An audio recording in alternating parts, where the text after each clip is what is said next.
Now, before I allow the guys to continue, I have to know, have you subscribed to the Cleveland Moto and Moto Stories and more YouTube channels yet? There is enough amazing content available on both channels. You can go ahead and cancel your Netflix subscription. See, the guys care deeply about you, so please go do it now before it's too late and they release the infected cyborg snakes.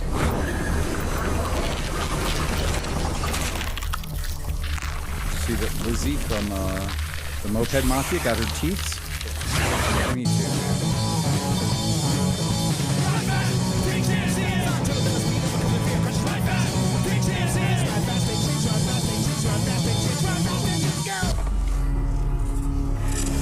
Oh, hey. Welcome to the Cleveland Moto Podcast. Hey guys, Cleveland Moto Podcast, episode number 550, coming at you live on your YouTube channel. Light 'em up, boys! Oh, so much fun. The last week's, I got to listen as a spectator, and I actually got to join in the live at the very, very end. We saw that. Yeah, and we have a bit of a time difference. Mexico's 2 hours, Guadalajara's 2 hours behind y'all. But it was hilarious. We came back from the big ride out to the first night, and I was like, I'm going to go back to the room and see just if I can get lucky and catch it. Caught it. Fucking awesome. Great. So cool. And that was great. That was a really, really great episode. It was interesting. So you guys did awesome job. Interesting guests. Yeah, it was cool. It was really, really impressive. I couldn't have done it without Smith. Yeah. Hey, there you go. It was super fun. To my immediate left tonight, Dan Kromke. And to his left, Steve Sleepy. And to his left, Johnny Mac. And rounding the corner, Speedy Pete. Holding down the other end of the table, Sleepy Spinch.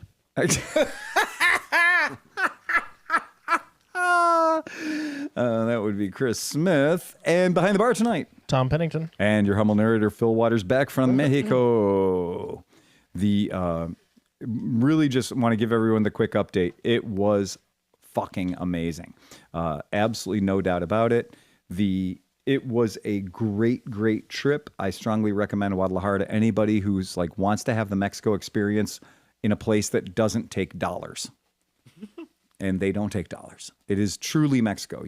There are no English signs. You know, if you want to go and be like, well, you know, we went to Tijuana or we went to Cabo or we went to Cancun, and it's really not like being in Mexico because they still take dollars. Even Ensenada, you know, they take dollars.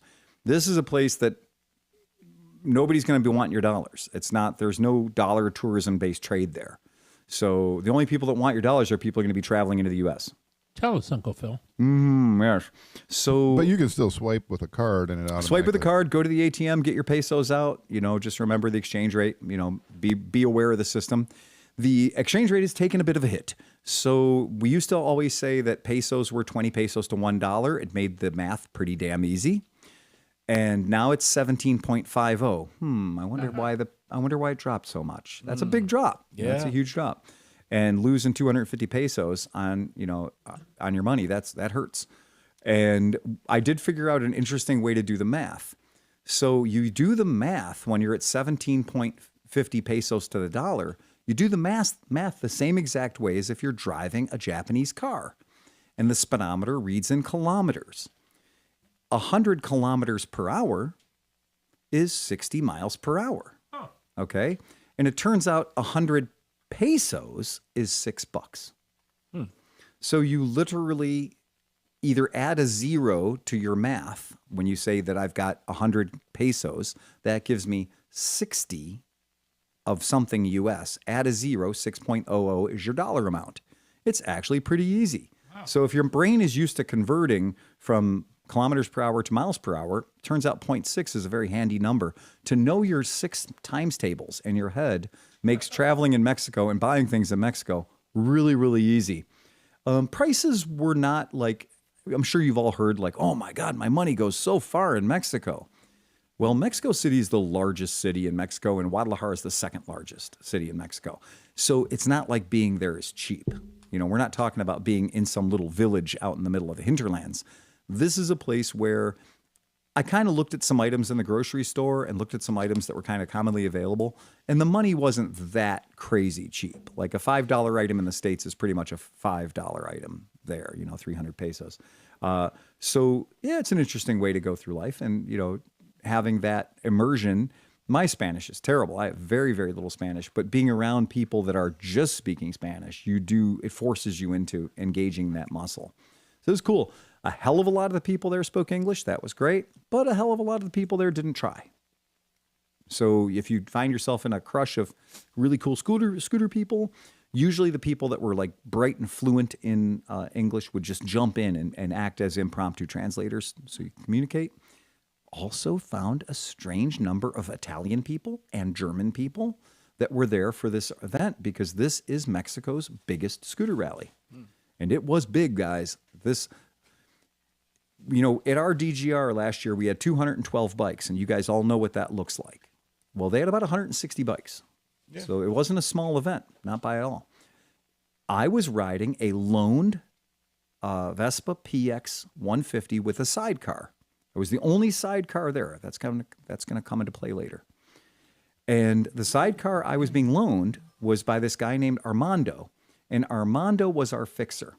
And Armando's, if you hang around our friend Steve Bailey from San Diego for any more than one visit, he will give you a nickname. You don't get to pick it. He will give you. Were you comfortable in the sidecar with Merritt? Yeah, with Merritt driving? With Merritt sure, driving. Absolutely. And so our friend Armando, who was introduced to us on our WhatsApp chat as named Arqui, Arqui. And I don't know a lot about Spanish names, but I thought Arqui is a kind of a weird name, not a name I'm familiar with. It's not Oscar or Armando or, Pancho or some Mexican name you'd think, or Esteban. Right? Jose. It's not. It's kind of a weird name. Well, it's funny because I found out very late in the game that Arqui is not his actual name. His name is Armando. Everybody there knows him as Armando. But his job description is he is an architect. And so Steve Esteban Bailey called him Arqui. So meanwhile, I'm going around and everyone's like, wow, you came from Cleveland, Ohio. Yeah, I did. And what are you riding? I'm riding that sidecar rig over there. Oh, shit, that's you? My God, man, where did you get that? I see it has Jalisco license plates. I was like, I got that from Arqui. And they're like, huh? Okay. And I'm like, Arqui. And they're like, who the fuck is Arqui? And they're polite, so they just let it go. And I didn't realize they all know him as Armando. They don't know this Arqui person. Only Bailey calls him Arqui. And now all of us call him Arqui. So I'm going to throw this up. We got picked up at the airport in a Mercedes 11-passenger or 9-passenger van, really nice. And then we got shuttled from the airport, quite a hike, to this warehouse. And this warehouse is kind of interesting. So the first thing you're going to see is a Volkswagen Beetle convertible. And this Volkswagen Beetle convertible is a flat windshield. And to Volkswagen people, you're going to know that means it's old. But it's not old. Mexico got some weird versions of Volkswagens. This is actually a flat windshield, fuel-injected Volkswagen convertible. I was going to say, Mexico was getting Beetles. They were building Beetles for a long 2000 and whatever, right? They were weird mishmashers, like you said, too. It could have like a flat windshield, but it might still have... fuel injection and all the deliciousness. McPherson struts. Or they had link pin front... they either had McPherson struts, which would be a Super Beetle, or even the ones that had the beam suspensions often had link pins instead of ball joints. Exactly. And so swing axle transmissions, too. It's really strange. And then behind it, you're going to see a fuel-injected van that vans in our era of fuel-injected, water-cooled Volkswagen vans would not have had the 19s, early 70s bodywork and running gear that this thing had. Vanagons. Yeah, Vanagons. And this is a beautiful van, by the way.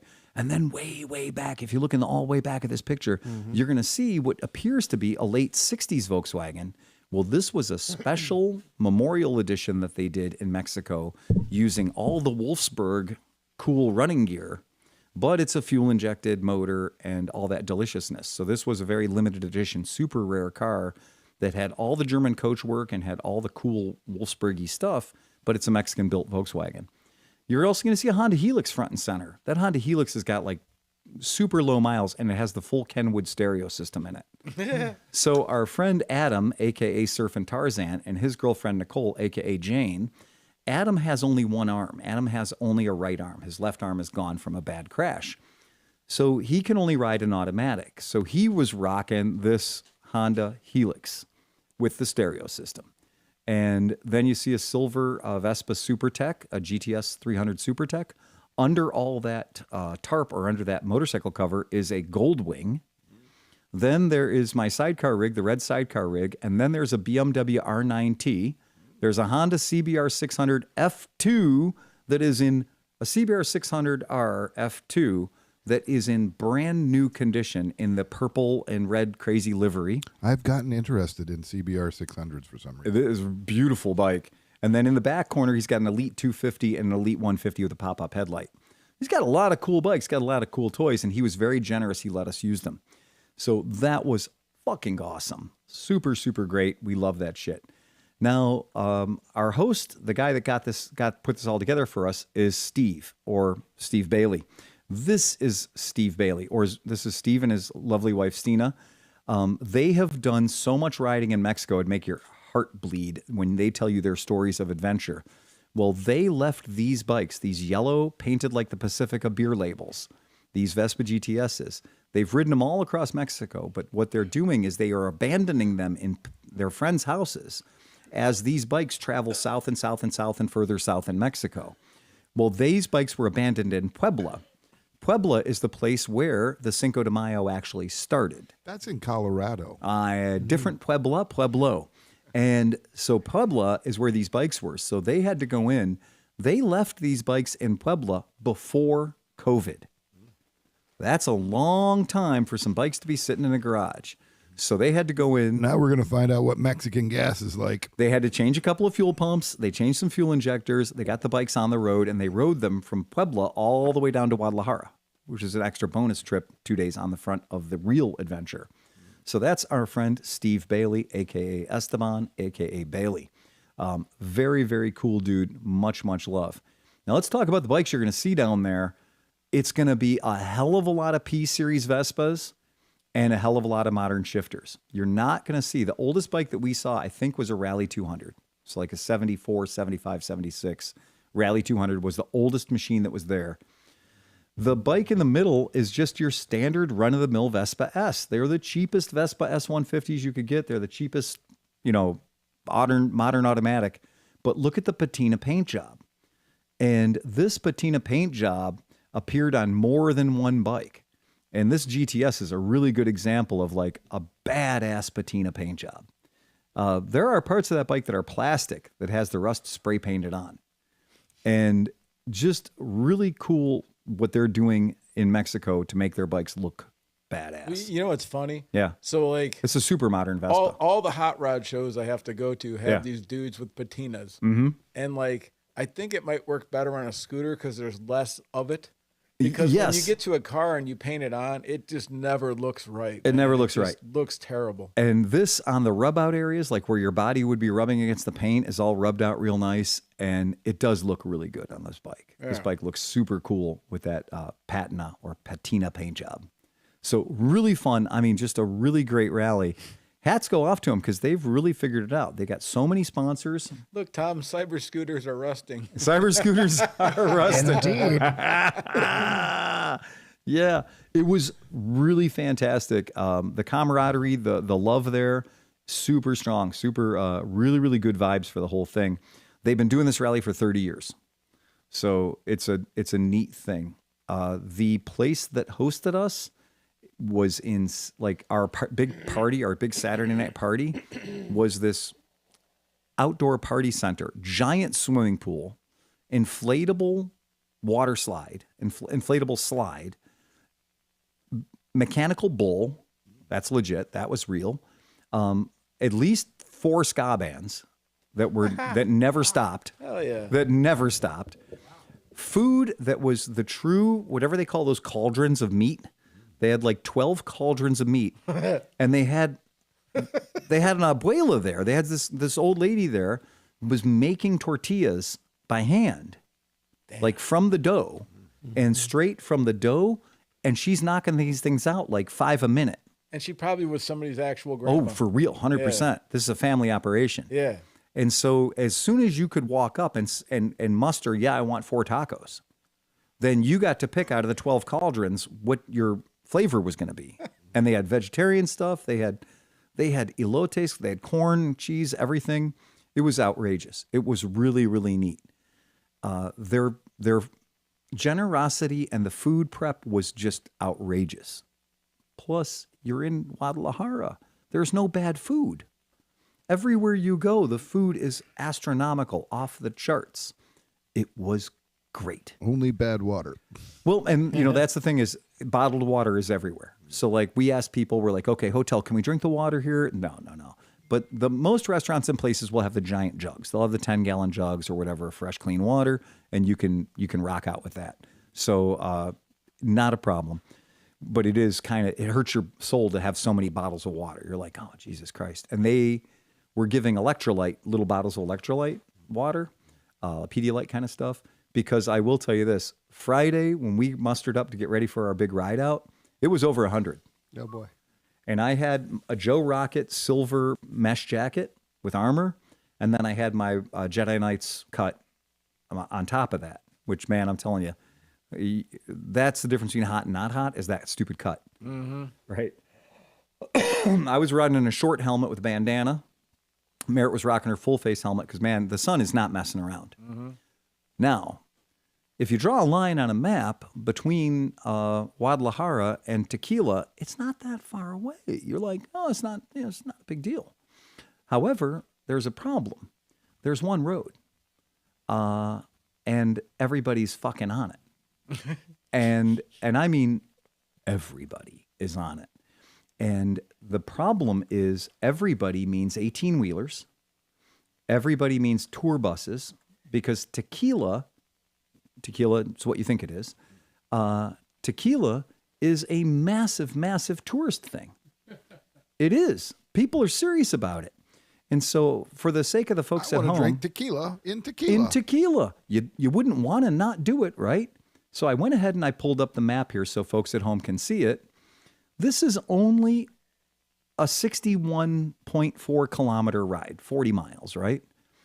But it says an hour 26 on the thing there. Okay? Yeah, right. But the first 30 miles of it are log jam, 100% parking lot, 4 lanes, can't go anywhere. Anywhere. It is 4 lanes wide of trucks. 2-stroke scooters love being in traffic like that. I was about to ask how the bikes held. Well, they have a unique superpower. Is they just go on the right. They go on the berm, which is cool when you're 24 inches wide. But fuck, man. What was I thinking? I want the sidecar. Because everyone's like, oh, sidecars are hard to ride. Because they are. They're a handful. Scooter sidecars are especially a handful to ride. And Merritt's in the hack, and we got all our gear. And I was like, oh, I'm going to do the sidecar. I love sidecars. I'm a talented sidecar pilot. 20 minutes outside of town, I had been through some shit already of like, oh, the scooters are all going there. Getting out of Guadalajara, we had these cops on the weirdest fucking motorcycles, the weirdest cop bikes.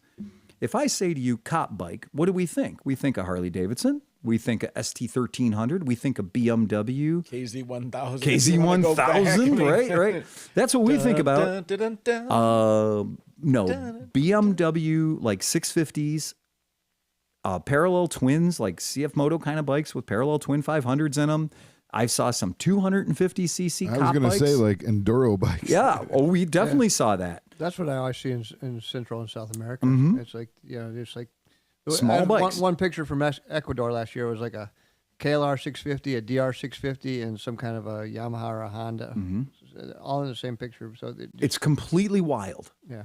But here's what the cops did for us, and this is a recommendation for anybody who ever likes to do big rides. The cops were not there to sit in the intersection and wave us through.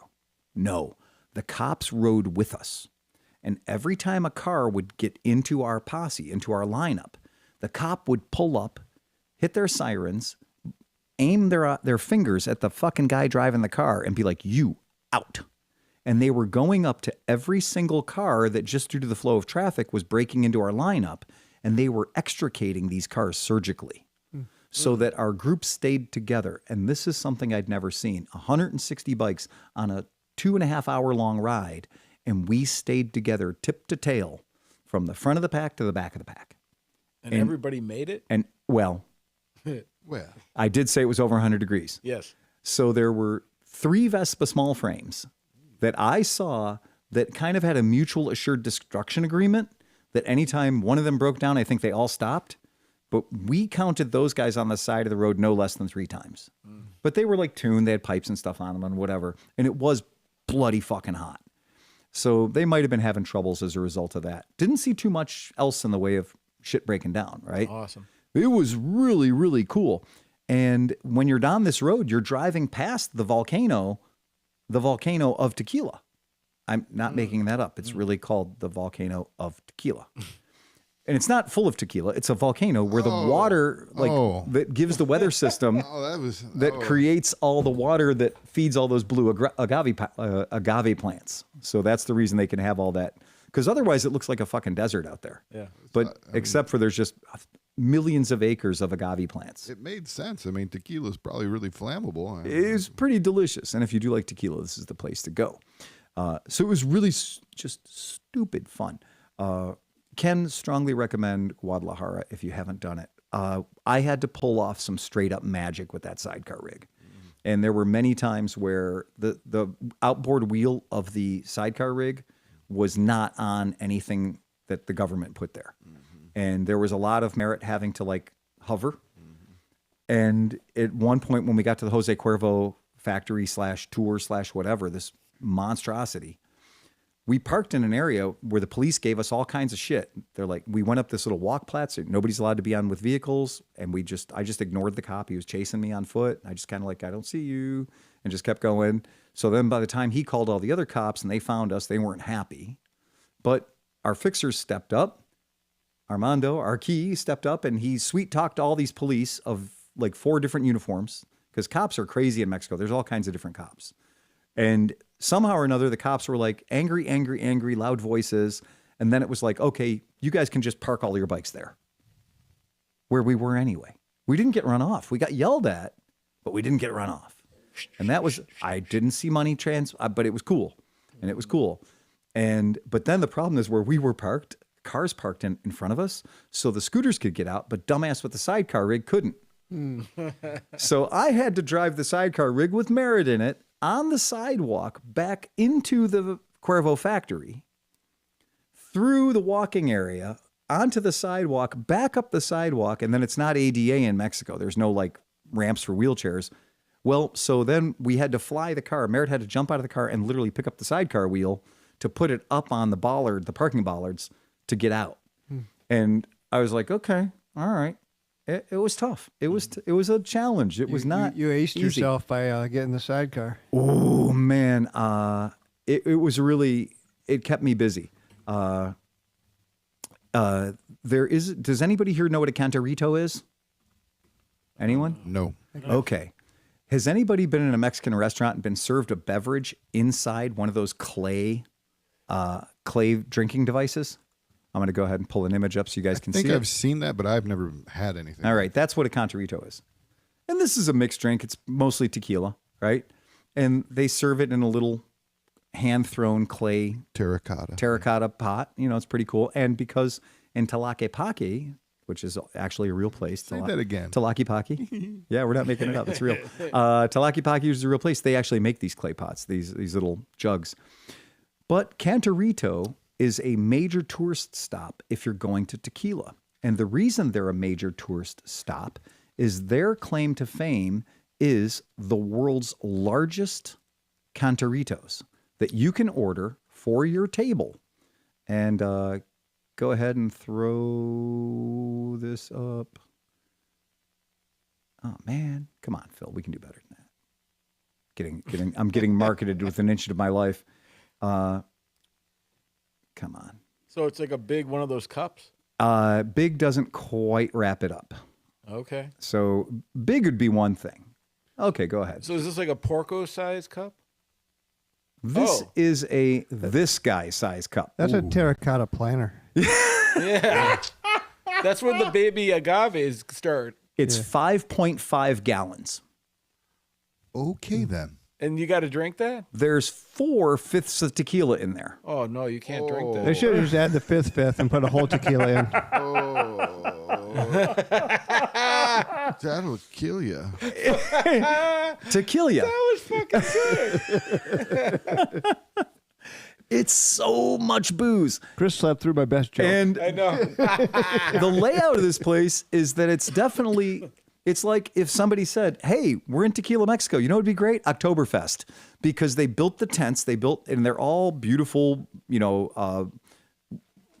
all indigenous wood, and they're all the tables are made out of trees that are half cut and raw cut. It's beautiful. It's an amazing place. It's super cool.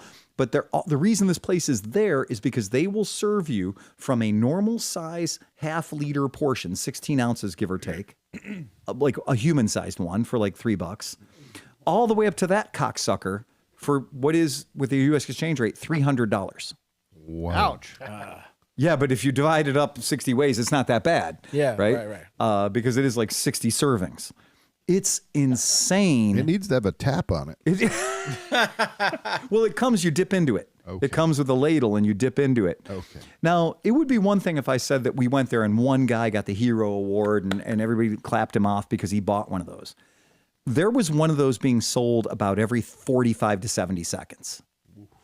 And the tables, get an 8-top table there, and people are legit dressed up super nice and super cowboy hats. They are there to dance.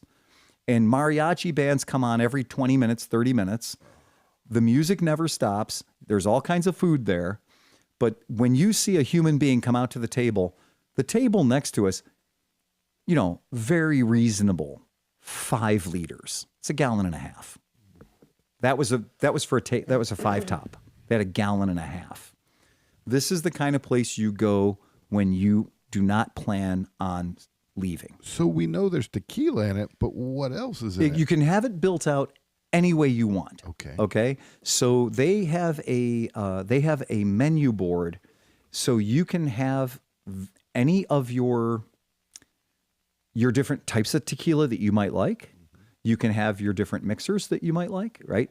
There's about 8 different ways to drink this thing, but what just kills you is when you see. The hangover? When you see the I think volume 4 bottles of tequila, yeah. Yeah, when you see the volume of stuff that's coming out of that place, it's just apeshit crazy. And this is a place, by the way, that is where tequila comes from.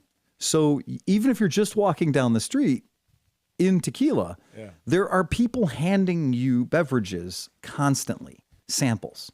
They're trying to get you to come into their place. And they're being fucking generous. I mean, generous. It is outrageous. And I'm going to throw the video up so people can see it if you care to. They don't stop moving. Like, these guys are making what is the equivalent of a margarita. There's about 40 limes going in there. Is that fast forwarding? No, that is legit real speed. Look at the people walking in the background. Wow. That guy is nonstop, right? And then when you see them open 3 bottles of tequila at the same time and dump all 3 bottles at once into one of these things. And that's the small, that's the normal size. Yeah. And then there comes the sauce, right? And so this is a small one. So this is probably only have 1 bottle of tequila in it. But, here comes all your squirt, right? Because this is like a Paloma, right? So they'll build it anyway. When you look at the menu, you can see all the different ways you can drink it, all the different ingredients. There's 3 bottles of squirt right in the face hole, Yeah. So I can hear the sizzle. And here comes. Oh, look at that. It never bubbled over. Like, how did they stop it from bubbling It's over? the perfect size. It's made for that. Well, and I like the way he uses the probably knife done this before to give it the bris, and he just literally hacked the top of the bottle off with a machete. Yeah. And there goes a liter of tequila. There it goes. Straight to your liver. All right, Yeah. let's get rid of this bottle. Yeah, let's get rid of this bottle. He just rang its neck. He was like, fuck He wants you, to get the bottle. last drop out of it. Bottle of squirt. And 1 more bottle of squirt. Right, there you go.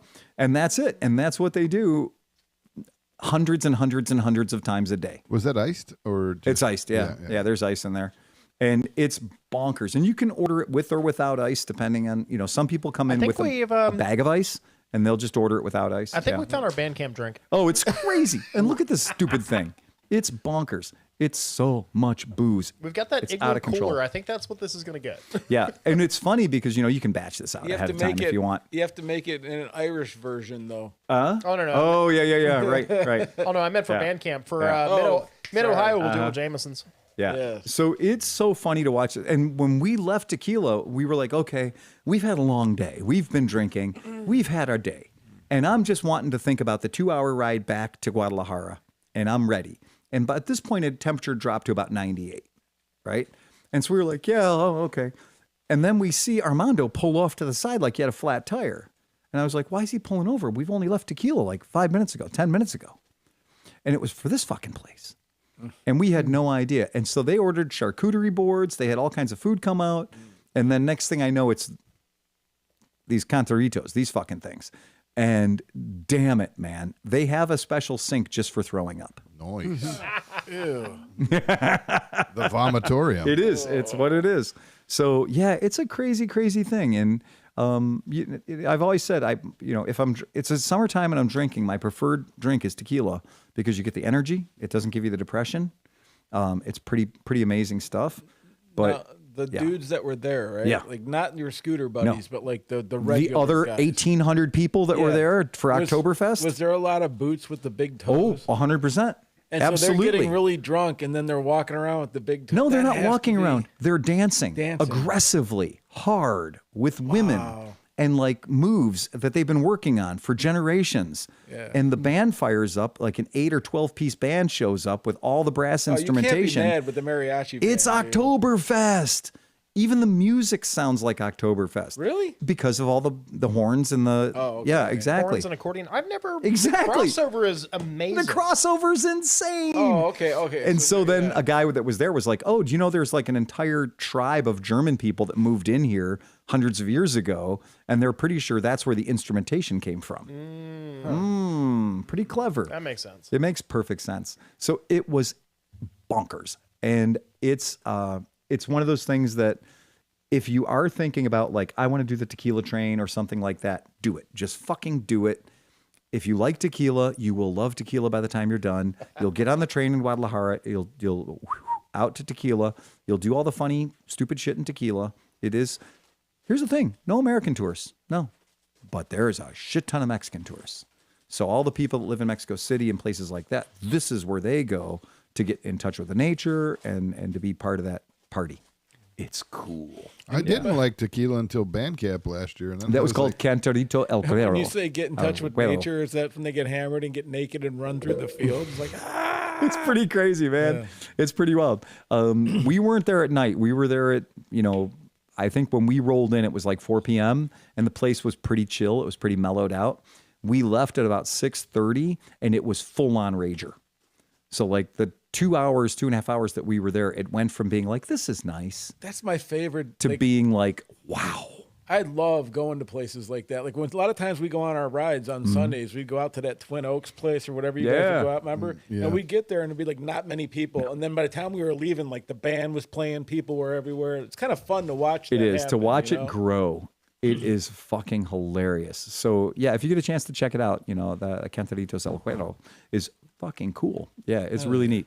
Had a great time and it was so definitely strongly recommend. But we did all the cool stuff. We went to Tlaquepaque, which is great. It's they shut the streets down in the town years and years ago. They closed up the streets. They were too small for car traffic anyway, so they said fuck it. And then when that happened, all the restaurants and the businesses and everything just pushed into that area. So it's over a mile long that you walk, and it's all artisan shops and all kinds of cool stuff and leather workers, and it was just neat stuff. Really, really worth the trip. And then just the music and the food and the booze just never stops. It's just, you just go from one party into the other the whole way down the street. It was great. It was super cool. They definitely fucking know how to do it. There ain't no doubt about it. They've got it on lockdown. They've got it figured out. And everybody was just outrageously nice, like super duper nice to everybody. So yeah, much love for everything they got going on. But about that, Remember we talked about our buddy Benedito Ramirez? He checked out and said, hey, look, I would give you my bikes to ride, but I'm going to my daughter's wedding this very same weekend. And he's got a grip of cool bikes and cars in his garage. And turns out he's a Guadalajara native. And he sent us a message, though, because he missed us. He missed me. And so he said, I just got back in town from my girl's wedding in Tapalpa. If you or your wife and the Baileys are still around and would like to get dinner or meet today or tomorrow, just please let me know. We can arrange something. This is every person I met, by the way, in Mexico. Every person I met in Mexico was like, no. I know there's a party tonight, but you have to come to my house. We want to feed you because you're a visitor. You're here from some other city, from some other state. I had about 12 offers to go to other places and do things. And I was like, I'm just here for the rally, man. I'm doing the rally stuff, but I really appreciate the offer. He says, I hope you enjoyed in Vespa MX because the city's been hot as hell for the last days. Can confirm. It looks and is much nicer after the rainy season when everything is green. Everything was not green. It was perfect that you did not get to use my Vespa. After 4 years of flawless operation, it failed days before the event.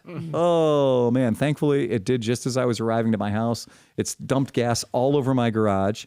And it stopped after I closed the fuel cock valve, but it started again, so his float needles obviously gefucked. And he says, I'm not a good mechanic, but there's no broken hoses. Something's jacked inside the carburetor, which is where it's dripping from. Yeah. Luckily, you did not get to use it, and it did not happen to you. Well, it did happen to my friend with one arm that I was just telling you about, because that Helix he borrowed took a shit on him. So him and his girl, and he's the only automatic transmission bike is the Helix. And so that bike took a dump on him. The Helix quit working. The 86 Helix with very few miles, fuel pump. And fuel pump went away. So Armando, our key, was super cool. He loaned him the bike he was riding, which is a Vespa Primavera modern one. And so that's how generous it is. Like the guy literally gave up his own bike that he was going to ride in the ride so that Adam and Nicole could have a bike to ride. That's really cool. Maybe that's something to talk about later in the podcast about E15. E15 is going to be a big deal for all of us, right? We're starting to see problems now. So anyway, this guy says, when I was 14, my father decided that any money I needed for leisure, I would have to earn on my own. Housing, education, clothing, that's what he would give me. But if I wanted to go to the movies or dating or anything else, I was on my own. So he and my best friend, they were friends. They had agreed to this. So we both started working in the afternoons at my friend's family's tire shop. But at different locations while he was attending 8th grade at a private German school where obviously none of my classmates had regular jobs. Because I'm guessing at the private German school, the parents aren't making them work at a tire shop to pay for their incidentals. Right? Because at the private German school, I got a feeling I know which is the way this is headed, right? So to get to work versus the greasers. It is. To get to work, my dad allowed me to use a Vespa Chow moped that was at our house and became my first bike. My best friend that was also working with it got a brand new Honda Elite 80, which was so much more powerful than my Vespa Chow, which could barely hit 25 miles an hour. My coworkers named me the Green Hornet because of the moped's noise and color. After a few months, my dad pitied me and brought home an old rusty Franken Vespa. The frame was from 1957. My dad could not find a good 8-inch front tire, so he fitted one from a hot dog cart with squared off shoulders instead of a proper motorcycle tire with round shoulders. The Vespa was terribly unreliable. It would be impossible to restart once the engine was hot. Braking was an act of pure faith. The front tire made it completely unstable in turns, but the Vespa's 125cc two-stroke would leave my best friend's shiny new Honda Elite eating my dust, and that was all I needed and cared for. I kept using the Vespa Chow for work, but used the other Vespa on the weekends so I wouldn't miss my work shifts if it failed. Eventually, my dad became an investor on a brand new Honda motorcycle dealership in Acapulco.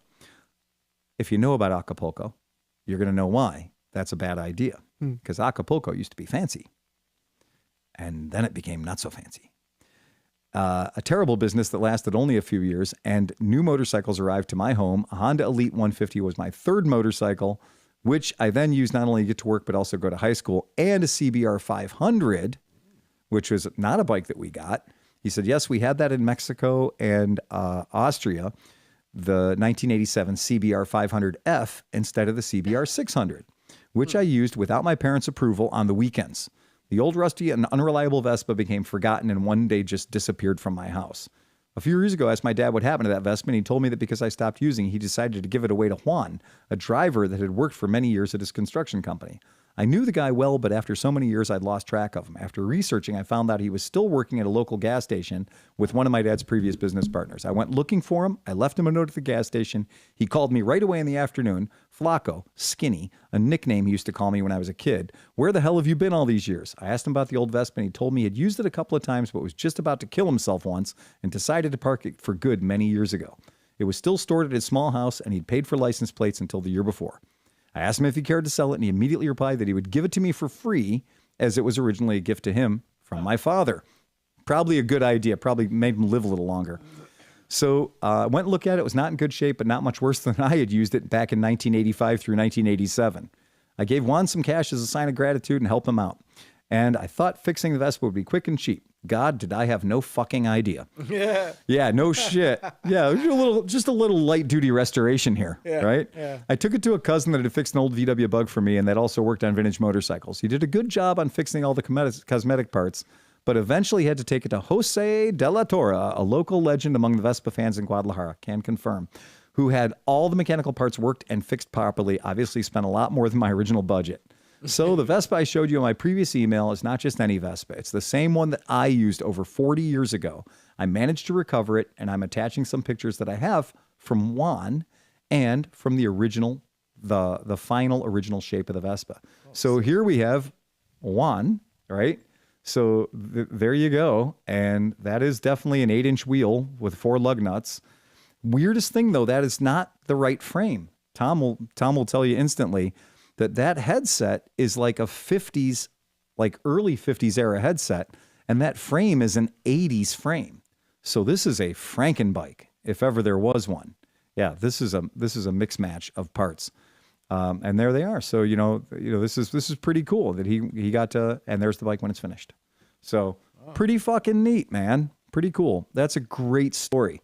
So really love that. That came out really nice. Didn't it come out cool? Yeah. That's a neat looking bike.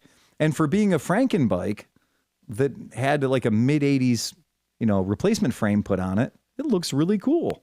Yeah, it's neat. So I think that's really neat. I absolutely love stories like that. It's cool. And then he shows pictures of his wife, and this is why I think it's funny. Go ahead and look at this shot, and this tells you this is a Mexican wedding right here. Oh yeah. That even the bride is wearing a cowboy hat. Yeah, that's pretty cool. So you can't see the guns, but they're there. Our guy's in the black suit, right? Oh, nice. And his daughter married like a 6.5 footer by the looks of it. Holy shit. Yeah, for real. Or they're all really short. Well, I mean, Mexico. Oh. Yeah. So, but isn't that cool? That's just, so that's Bernardo Ramirez Garza. So cool. Really neat. Thank you for the really cool email. And that's the end of my tribute to Mexico. Let's let the party commence on a non-Mexican note. In the news, if you have a Harley Davidson, take a second and check the fucking recalls. I don't care what it is. If your Harley is less than 10 years old, check the fucking recalls. I think there's a chance, probably a 75% chance, if you own a Harley Davidson, there's an active recall on it right now. I don't know what the hell happened, but just all the recalls popped at the same time for Harley Davidson. Ooh. It's not a good time to be a Harley Davidson owner. 2024 and newer, the big bikes, the FLFs, FLHs, all the large frame bikes, apparently 88,000 bikes are affected by this recall, where they're having oil pressure problems again, where doing something stupid like even checking your oil could cause you to be covered head to toe in boiling oil. That's not great. Probably a bad move. This is not the same problem, they were careful to point out, as the problem that all the Milwaukee 8 motors had for the Generation 1 Milwaukee 8s in 2017, where the oil just wouldn't stay in the right part of the engine. And so you'd stop getting lubrication to the valves and the parts of the engine that really need the lubrication, and the lubrication would stay in the sump and not go to the parts of the motor that need lubricating. Turns out having a sump full of oil is really great, but distributing that oil to the places that need to be wet is greater, right? You know, what do you mean? I got 3 quarts of oil in this son of a bitch. It should be fine. Yes, but it's not going where it needs to go. That's the problem. Oil frame triumphs. Yeah, the frame's full of oil. Frame's full of oil. But is going anywhere. any of it going to the valves? Rear brake line failure. That's never a good thing. 17,000 Softails, rear brake line gets in touch with the body control module, whatever that is, and lose the rear brake entirely. Just fucking gonzo. Probably chafes against it, causes a rub through the line. This is my favorite one. 8,500 Sportsters, the Sportster S, the sexy one. Cracking the upper triple clamp. Ooh. You got Chinese bikes. You got pit bikes. I mean, you don't see the triple clamps cracking. Okay, yeah. So like years ago, there was a Moto Guzzi, and I can't remember, Tom. It was the V11. It was the V11, right? There's the V11. What do you think, 93, 98? Well, it was the same one with the lifter problems. Was it? The one you've got. The hydraulics. The one you've got, the brown one. Yeah. Has, I think it has the replacement lower triple already. Okay. So it's the People called us V11 aluminum and stone and all that stuff. when we became a dealer. These were still fresh enough in the thing that people call us all the time and be like, "Hey, I need a lower triple clamp for my Guzzi because, I got the recall." And I'm like, "That recall was over 10 years ago. I don't know what they're doing to support it, and we certainly haven't been trained on replacing them. So, call Guzzi, right? See what they want to do about it." But for real, triple clamp failure is terrifying. Yeah, no shit. It's terrifying. That's the front end of your bike becoming the back end of your bike real fast, and that's a bad ride. I suppose I'd rather have the top one go. I mean, unless it went so bad the handlebar fell. But I mean, that's like an I've seen those videos where guys lose their entire back wheel and they just pull to the side of the road. I've seen guys lose the front tire and pull to the side of the road. Exactly. But your triple tree goes, you got nothing. You got nothing. Yeah. You got nothing. Yeah. Yeah, one of our friends had a Zero FX, the dirt bike style one like Hofford has. And that one where the welds, where the chromoly steel is square cut, it's square stock, and it is welded to the the bearing tube, right? The headstock tube. And those welds, both welds at the bottom of it failed. Wow. So both welds at the bottom failed, so the thing became a chopper, right? It became a stretched out front end Zero. And my buddy John is a super, super smart guy, and he had a ratchet strap, and he fixed it, well, enough to get him home by doing a diabolical wrap with the ratchet strap and reconnected the entire triple headstock to his frame. Genius. But that's not everybody who can pull off some shit like that. Just go right back up to 80. Yeah, you're fine. Yeah, I don't think he did right back to 80. I think I would have limped it home. I would have just wheelied it home. So that is super bad news, Bears. And we're talking about, we just posted the picture from Kurt Edwards, our friend, where he had the photograph of the dealership that was charging $5,000 over for market adjustment fees on a brand new Harley for the CVO, because it's like, well, this is a hard bike to get and we have it, so we're going to charge $5,000 over MSRP just because we can. And I looked it up, and by the way, that was not a unique incident. I found a lot of dealerships that were charging $5,000 over MSRP for the CVOs. Damn. It's crazy. And how can you be that deep in the Kool-Aid where you're like, I want that 2026 CVO so much, I'm willing to spend an extra $5,000 for it? Like, here's the thing. Yeah. Show me the difference in ride experience from a bike that you can get at your shop for $9,000 and that. Right. Besides maybe like a little like, oh shit, this is fast. Because they're putting some bigger motors in them. They are huge. But it's not worth $30,000 to feel in this that case, little bit $62,000. more. Well, no, but I'm saying, okay, but basically $50,000 more than you can get a bike at your shop. It's fucking crazy, man. The good news is in 5 years, they're going to be $8,000. Yes. And you're right. And you're absolutely right. Because when we look at all those CVOs like that we took in trade, I'm talking about gold key motorcycles, Harley Davidson legit gold key CVOs that we took in, like that Ultra. Took in a 2013 Ultra with all the candy and all the goodies. The guy spent almost $50 on it. And we took it in at the shop as a trade for a Vespa that was $9,000 as a straight across trade. And if you tell me you don't think that guy was in he was hurting for certain on his 7-year-old bike. But it was what it was. Nobody wanted to give him any money for it.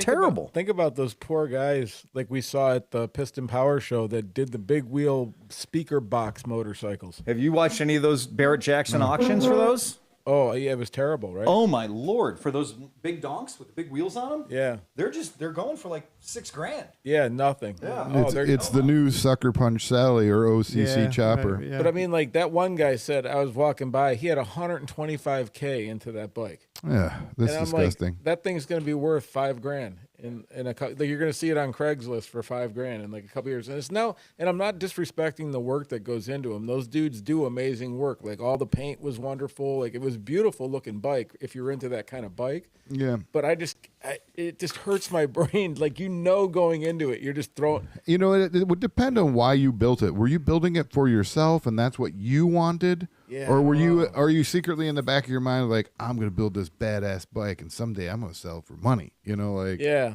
I don't know. And then you went and you took it to Barrett Jackson and you're like, oh. Well, it might just be bragging rights too, because if you're into the sound thing and you're into the bike, you know what I mean? Maybe it's just like, hey, I won the show. Like it's a show car. Yeah, I guess it's kind of in that regard, but still. But I don't think Barrett Jackson's been extremely kind to bikes. But Phil, didn't you mention another auction that actually was quite successful? Yeah. So you talk about the big wheel losing $100,000 of its value over like 5 or 6 years. You know, the big wheel chopper, the hot and heavies, all that stuff. How much money you can lose? Well, there is a little light at the end of the tunnel because it turns out over in the UK, we all know who Mike Halewood is. Mm-hmm. We all know who Giacomo Agostini is. Hey, these are some pretty strong names. Well, the MV Agusta, the 1965 500cc Grand Prix, we can throw it up if you want, at the Stafford sale. This is a bike that when we talk about provenance, has not just the provenance of Mike Halewood, but also Giacomo Agostini, teammates that rode this motorcycle to championships. That's such a good-looking motorcycle. It is a great-looking motorcycle. It is a great-looking motorcycle. That went for well over $1 million. 987 pounds. Yeah. 100,000 pounds. Yeah. Do you know what? If you had, you left the picture, but I'm sorry. If you, I'll go back to it. But if you have that picture, this is what if any cafe racer is ever right. Yes. Is because it has that straight fucking line like that bike. Yeah, Here, like look at it, like right there. It's beautiful. See how like underneath the tank and then the seat and everything is a nice straight fucking line. That's all these. If your bike doesn't have that, don't make it into a fucking cafe racer. If it's a a Honda fucking Shadow, it's not gonna work because it doesn't have that fucking line.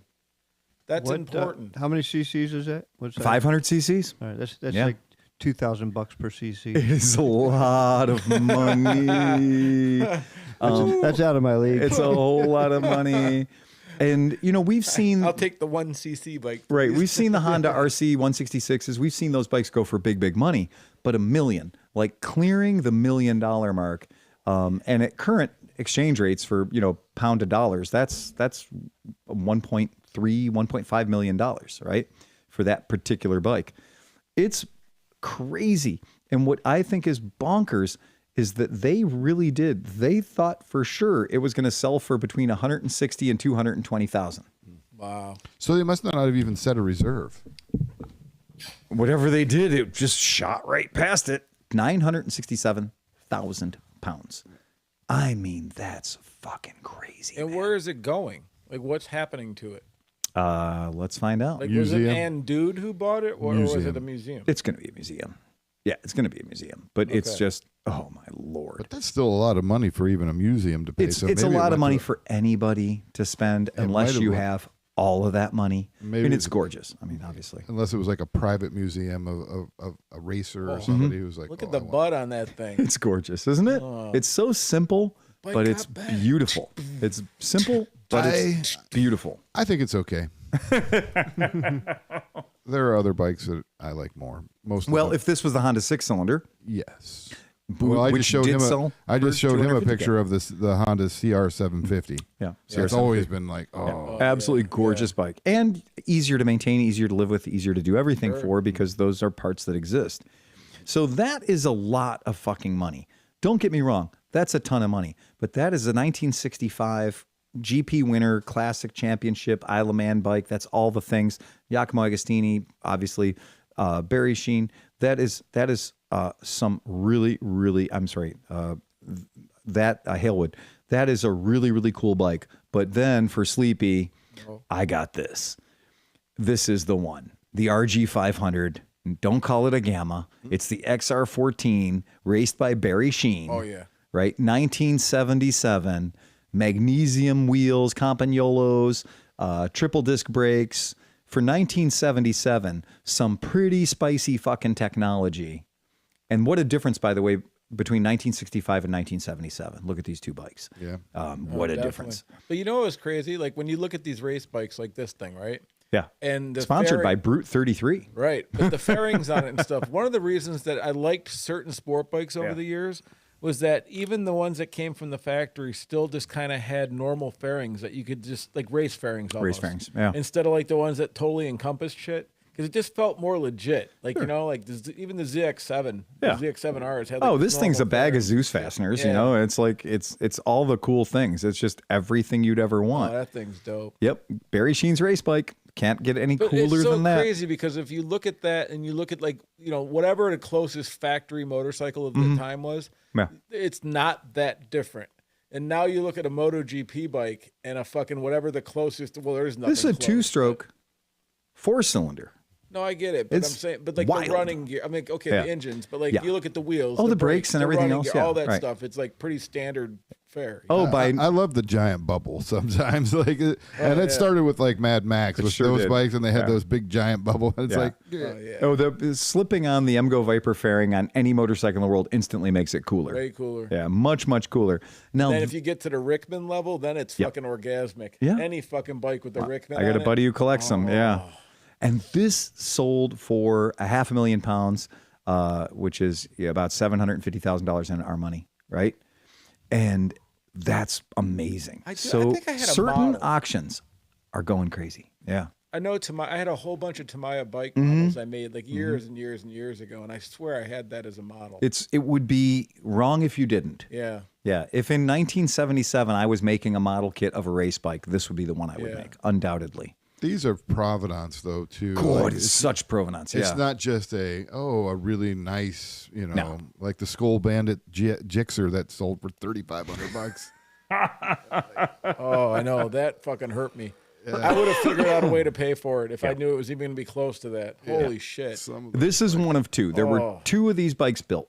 So two of these machines were made for that 1977 campaign. Two bikes. Like, you think about that even too. When a team goes to race now, they go out with 8 or 10 or 12 bikes. This year, 1977, the whole of Suzuki, all their money, their biggest guy, Barry Sheen, their winning guy, they had 2 bikes. That is not a deep well to draw from. That means 2 guys can fuck a day up and you're out of the race, right? That is really, really wild, the standards and how different they were then till today. And, you can't, they had to hand build those 2 bikes. There's not, there's so much that went into them. They You're could not probably joking. only have 2 because it just took too much. Yeah. Yeah, I need you to make this wheel for me, but I need you to make it 75% lighter than any wheel you've ever made. It took them a year and a half to find that much magnesium back then. It's really cool. I just think that's neat. I really get a kick out of that. I think it's funny to look at a 1977 racing motorcycle and see rubber that would be substandard by today's. You look at that tire and you're like, oh yeah, I got those. I got those Avon Road Riders on. So speaking of racing, all kinds of my bikes. this year at Mid Ohio, he was telling us last week that they're going to feature all these road racers and all the bikes, and they're bringing them out of museums. So this year is going to be the year at Mid Ohio to see all these. Like you're saying, bikes with prominence that, how do you say it? Provenance. There you go. Provenance. I know I was going to get made fun of. Wait. We got to come up with, what did he say? Provenance? No, I almost said Provolone. Right. Provolone. Yes, Provolone. Exactly. Providence. It's in Rhode Island. That's what I think I said. Anyways, I was really excited about The problem that. he's got the Lamar lip. Yeah, I know. The last Lamar lip. The last Lamar lip in Australia. Oh, and it looks so good, too. The Lamar lip is the fucking thing. What the hell? Okay. Anyway, little weird side noise happening out there. But that's crazy that kind of money transpired when we were all kind of getting used to the idea that everything was going cheap. Yeah. Just everything was going crazy cheap and you weren't going to make money on a motorcycle sale.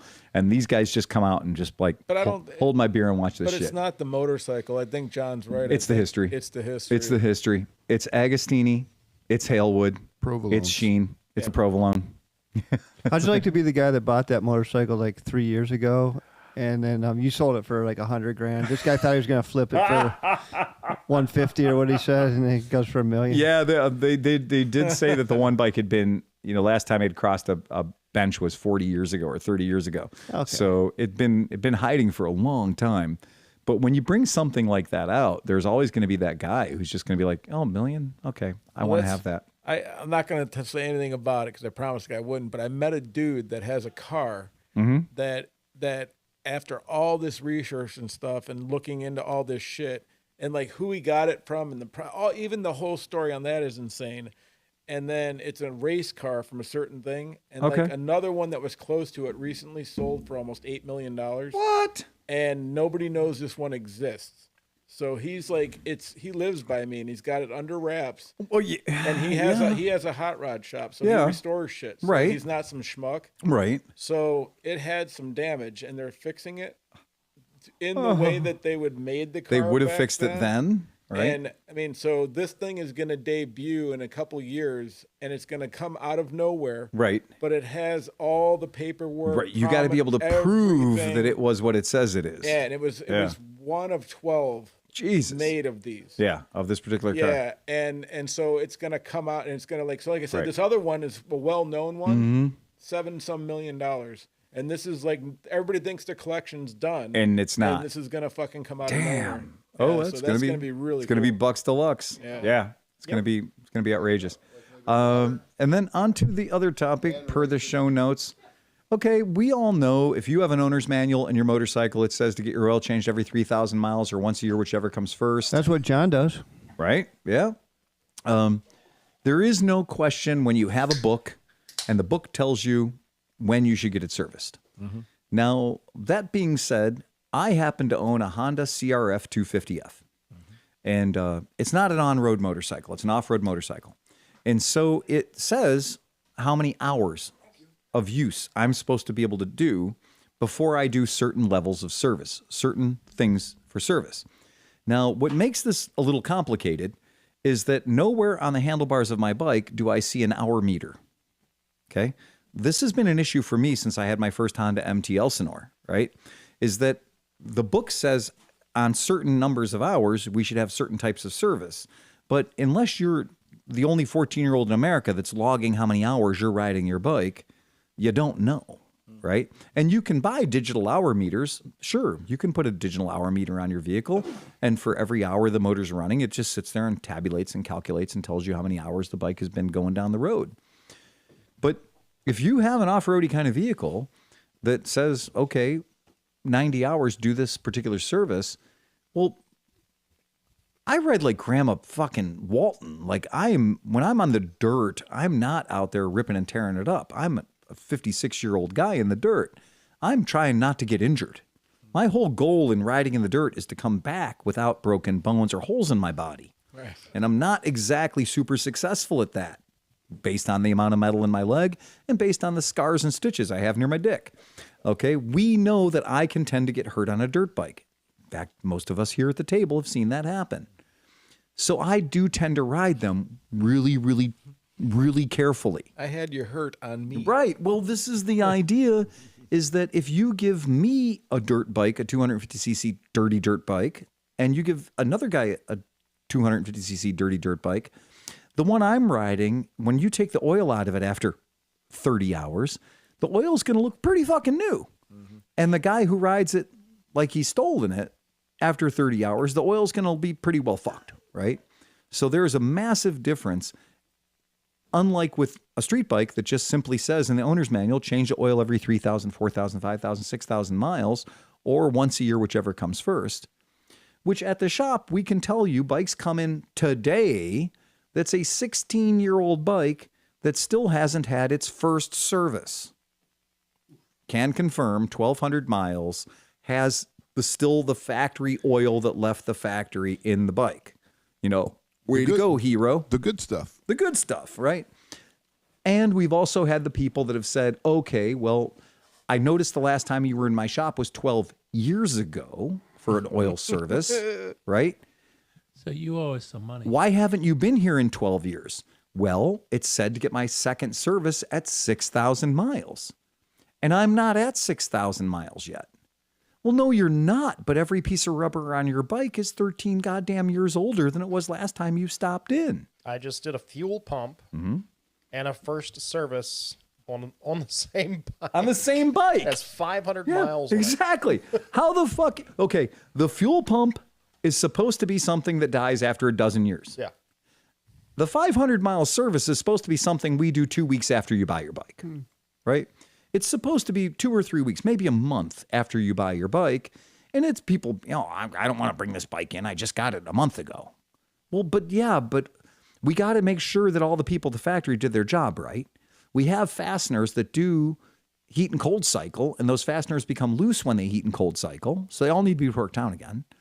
So we need to make sure the factory did their job right. We need to make sure that those fasteners get retorqued because they're going to change when they left the factory. And your break-in oil is literally designed in many cases to be, I hate to use the term, machining oil. It's designed to be okay for knocking the edges off of the metal bits. It's not great oil that's meant to be in your bike for 3,000, 4,000, 5,000 miles. It's meant to do a very short fucking shitty job and get out of your bike, right? And service interval is a service interval. Exactly. If you say my service interval is 6,000 miles, then you need to calculate that service interval based on the most hardest, 6,000 I can give it. Right. Right. I mean, at 6, I can ride it however I want. There's a rev limiter. There's this, there's that. If I'm caning it for 6,000 miles, then I need to change my oil. And it's 6,000 miles. If I'm teetotaling it, so to me, the whole idea of, well, we're going to have this special AI or whatever that's going to tell you if you've used it too hard and you need to change it earlier. Well, then you're lying about your service interval. So predictive maintenance is going back to something. In the military, we had preventive maintenance checks and services, PMCS. I know that Pete knows it very well. Whatever vehicle you're on, there's a chart, and it says for that particular vehicle, these are the things you need to do. Just like if a pilot were to jump in a Cessna, there's a walk around that he has to do on the ground on that Cessna. It's not in the movies where you just see the guy jump in the cockpit of the airplane and haul ass. No, you got to literally grab a book and walk around that cocksucker and check a whole lot of things before you can go in the air. Now, in the military, we would pull maintenance on vehicles. If the vehicle was being used in the field, we would have our daily maintenance. Then you'd also have a weekly maintenance, and then you'd have a monthly maintenance, and then you have a maintenance at every scheduled thing. And in the 80s, they were famous for us drawing oil samples.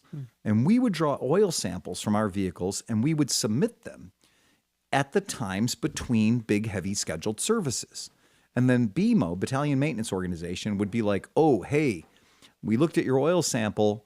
I know that you're supposed to be 1,800 miles on this Detroit diesel piston-powered engine between the services, or 5,000 miles, or however many hours. But we want you to do a full oil service on that. And it's a 10-level service, which means it has to be done by the operator. So then you're like, oh, that's a shitty day. Like, I wasn't planning on becoming a mechanic today. I thought I was a tanker today. But no, today I'm a mechanic, I guess. Let me get the shitty coveralls on and let me lay under this bitch and dump about 15 quarts of oil.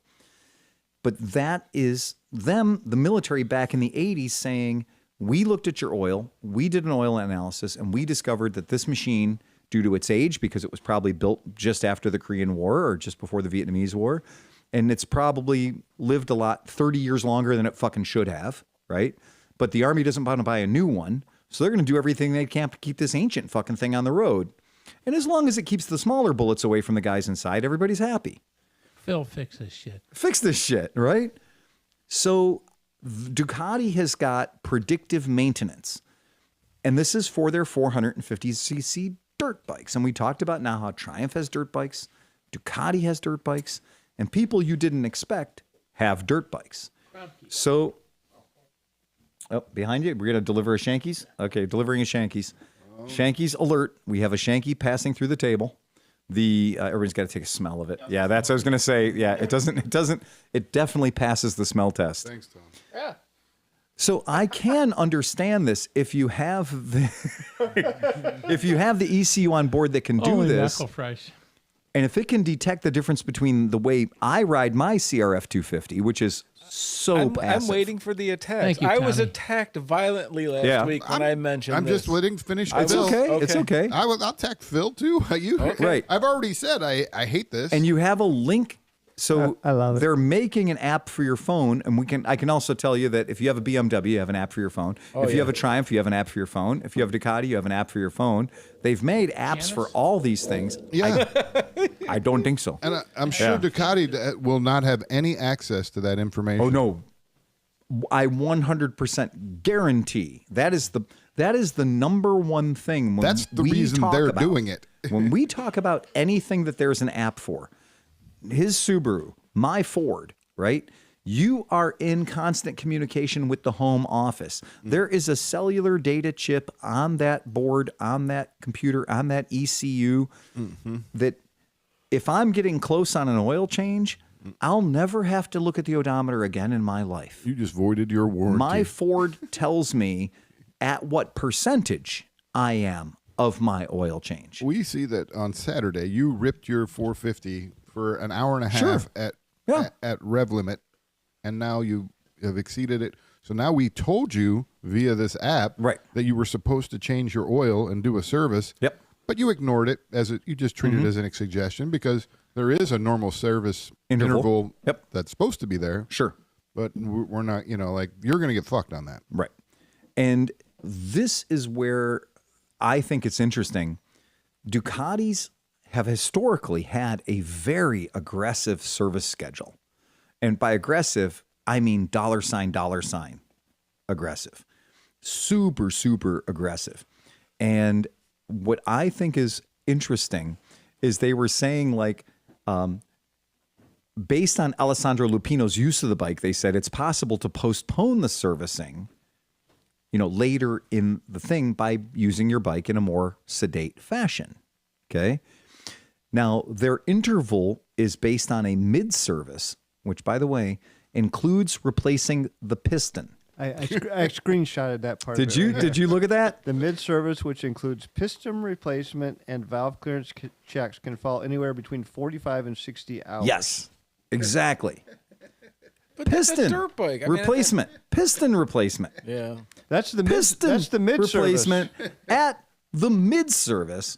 The full service is replace the bike. The full service is a complete engine overhaul. Here comes more. Yeah. The full service, which includes a complete engine overhaul, ranges between 90 to 120 hours. Exactly. And the good news is the service department is only going to charge you 90 to 120 hours to do the service at $140 per hour, right?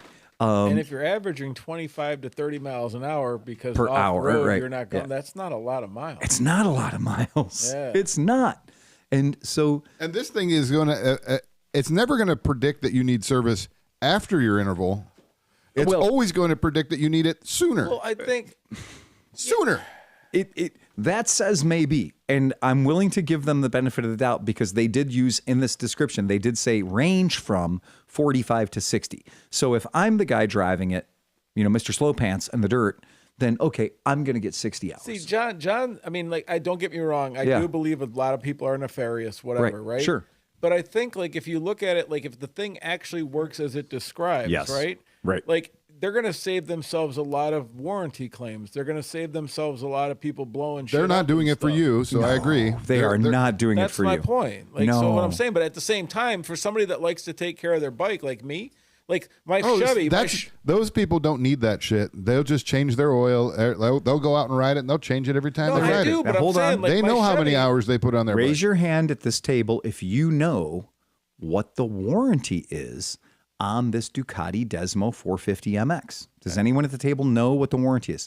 Would anyone like to guess how many years the warranty is? Half. Anyone? 6 months. 6 months? Anyone? I'd give it a year. A year? Yeah. It's 3 months. Okay? The warranty is... Wow. Now, hold on. I'm going to help clarify that even better.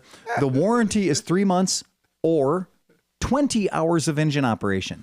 So if you're worried about them taking away your precious 3-month warranty, that, by the way, is also 3 months or 20 hours, whichever comes first, that's halfway to the first service interval. First weekend I get a dirt bike, I can put 20 hours on the fucking dirt This is bike. my point. I'd rather rebuild carburetors every day for the rest of my life than own a Ducati. But this is the point about that. And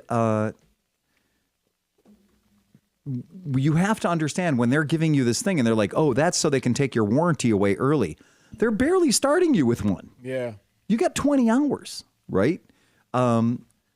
There's not much. So in that case, then I'm with John. They're probably trying to fuck you. Well, of course, if the warranty's only 20 hours and they're like, we don't even want to pay out for the first 20 hours, then the argument that the app is trying to fuck you is totally right. Is fucking you. No, 100%. If it's anything that has to do with the internet, well, no, because now they have Okay. a digital escape plan. Oh, they want to get sued because their bike blew up? No, Right. I can see you were riding hard. So Right now I now- agree with you. Does anybody right here, now we are fucking all of our listeners. does anybody here at the table know on our Triumph dirt bikes that we saw at the Triumph dealership? Yeah. Does anybody here know how long the warranties are on the Triumph dirt bikes? I bet that's actually way more considerable. They might have like At least a 12 months. 2-year warranty. I'm gonna right. guess twice Ducatis. So you say 6 months? Yes. Okay. Anyone else? I'd say a year.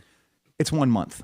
Yeah. Oh, my God. Well, that's One- okay. So we're talking on their race bikes. This They're is their dirt bikes. Their race Off-road, dirt The bikes. ones that were in the room They with might us as when we well. saw I mean, it, they should just. the TFX and TFE. When it comes to a competition bike, you really you're lucky to even have a one. Yeah, That's and I my guess- point. And a dirt bike is different. My You're right. point is to say that the app that's judging how much you should maintain it based on how hard you're using it, the argument that the app is there to fuck you out of your warranty was 30 days if it was a Triumph bike. Yeah. Your warranty was 90 days if it's a Ducati bike, or 20 hours, whichever comes first. How hard are they fucking you? So wait, so just You for didn't have reference, anything to start with. Can somebody pipe It ain't the up warranty. and look, what is the warranty of a KX 250? I still think they'll I'll find do a it. way to like a fuck you. up. Kawasaki, like just to see, like, is like, because that's a pretty fucking high performance bike. All right. Whatever version of the KX. Sure. I mean, and you're right. And Yeah. Well, Yamaha's still making a YZ 125 and a 250. okay, Right. anyone ready? New Yeah. Kawasaki KX250 warranty 30 days. Okay, so wow, so Yep. off road, you're just fucked. If you pay for the Kawasaki Protection Plus, You get 60 days. 72 months. Oh, That's basically paying for your service in advance. You're prepaying for service. Here's the thing, though. Which Yeah. a warranty, what you want is a warranty you never need. Mm-hmm. And I feel like on a Ducati, you're going to need that warranty Well, that you yes, don't of course. have. Again, you're supposed to have a pit crew. Yeah. Right? The Triumph dirt bike, you're supposed to have a pit crew. yeah. Right? When Kawasaki says, oh, yeah, we're giving you a Kawasaki, and it says in the Kawasaki dirt bike range, small dirt bikes, KX 125 to KX 250, it goes between the KX 250 at 30 days up to 6 whole months. So, again, they're going to fuck you out of your warranty. You didn't have one to start with, pal. So that's not the hill I'm going to die What's on. the SSR warranty?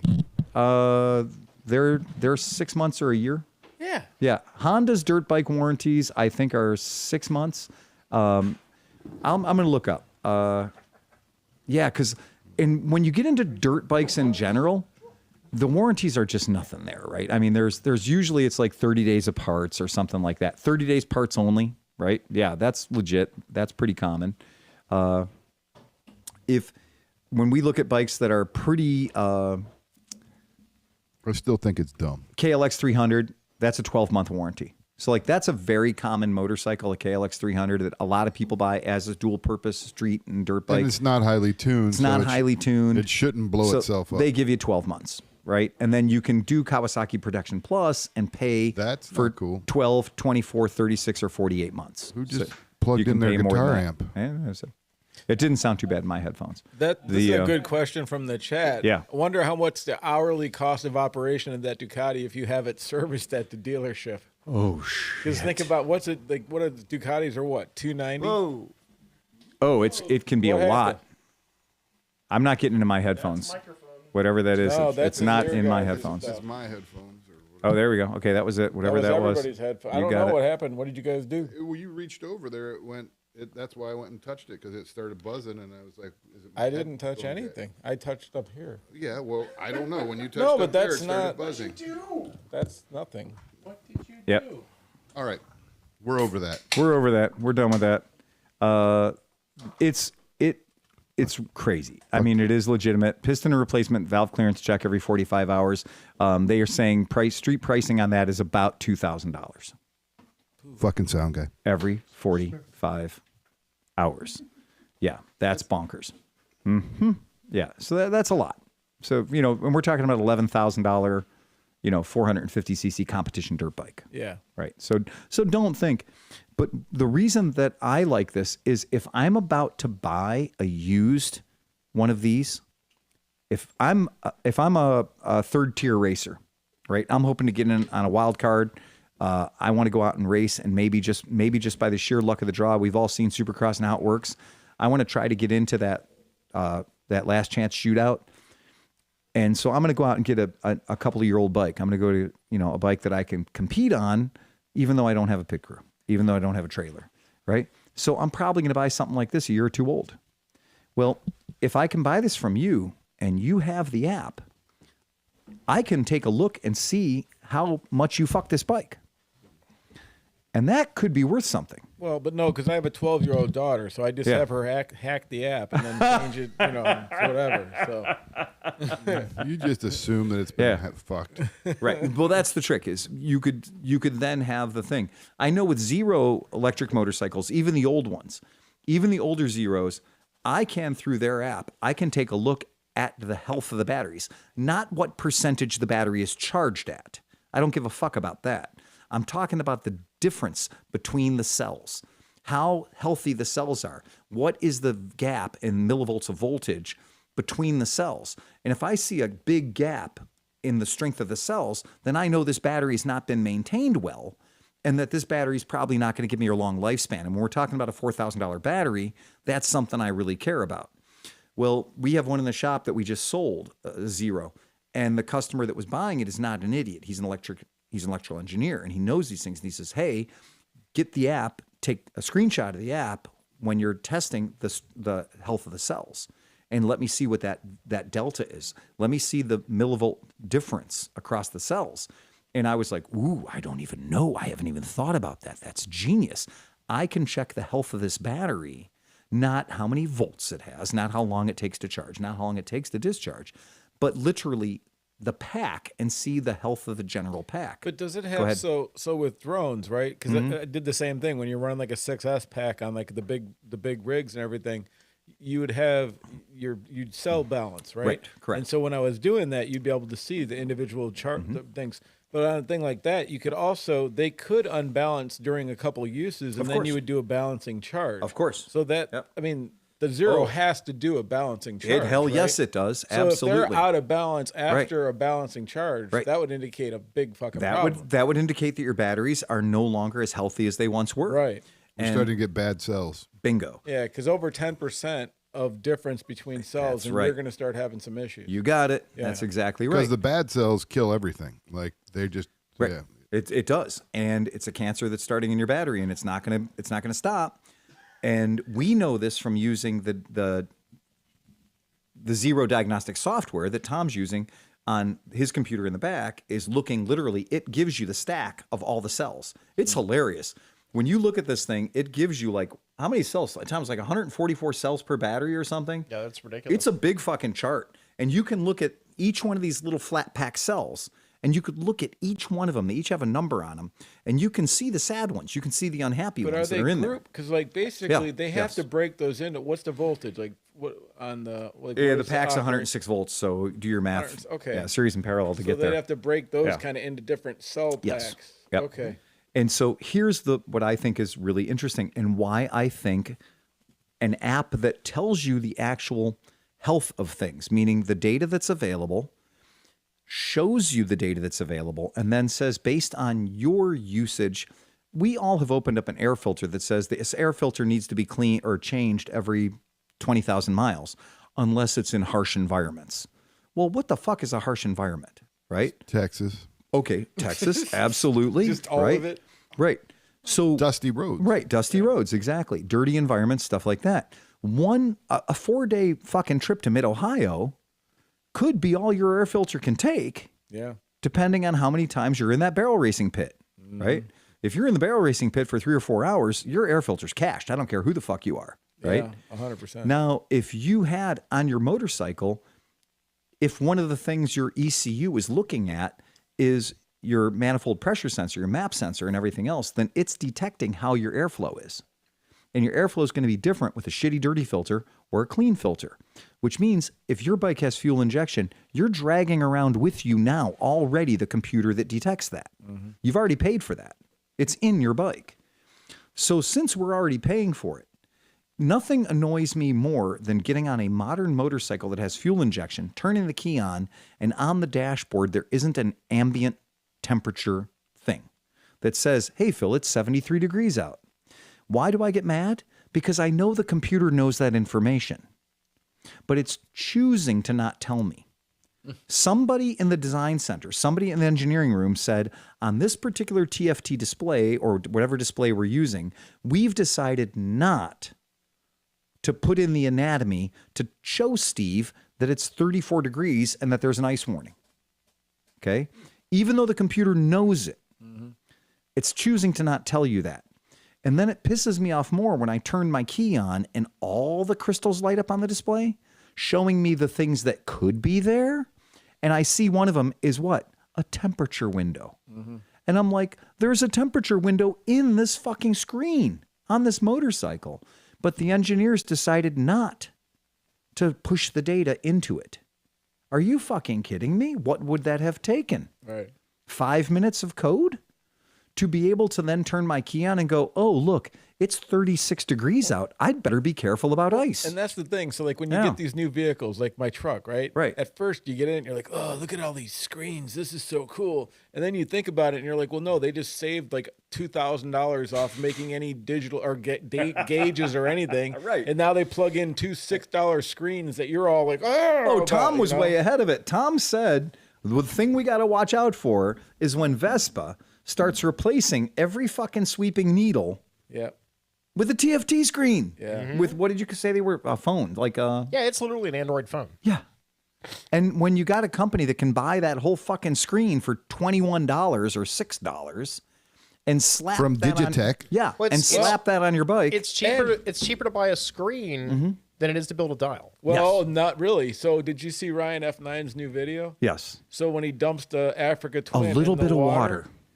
It's not waterproof. $5,000. Right. But it costs $21. Right. And as he said, he opened it up and it says Garmin on it. Right. He looked up the board, found out what the board costs. It was like $86. But he can't buy it. But he can't buy it. Honda's charged him $5,000 Right. because he got his bike wet. An adventure bike. An adventure bike, right? Wow. And if it was a cable in Greece going up to a 1983 Yamaha speedometer, which costs $6, it would still work. It might be And it would even work underwater. And it would work underwater. Well, I didn't say it was going to be cheaper for the customer. Well, this is the thing, right? And so you can't threaten a company with like, hey, everyone likes these screens. We've got people addicted to these screens, and we're going to put them on everything now. But as Ryan mentioned in Fort 9, they have trouble keeping these cocksuckers cool. Yep. So they can't fully auger them out and load them full of epoxy, or they'll overheat. So they have to have venting on them. That was a recall. Like, water ingress. Yeah. That's water cooling them. They're water cooling.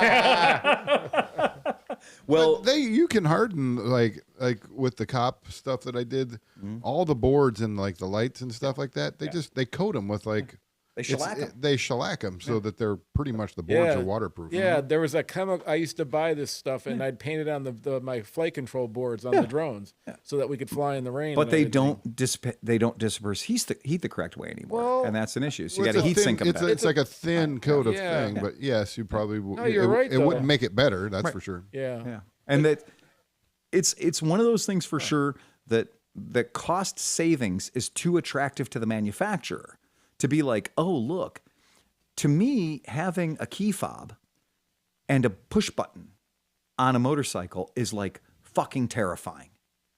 There's so many ways that can fail. And Tom and I have seen them fail brand new out of the box, where like you don't even get one cycle, like one usage cycle. It's not working, right?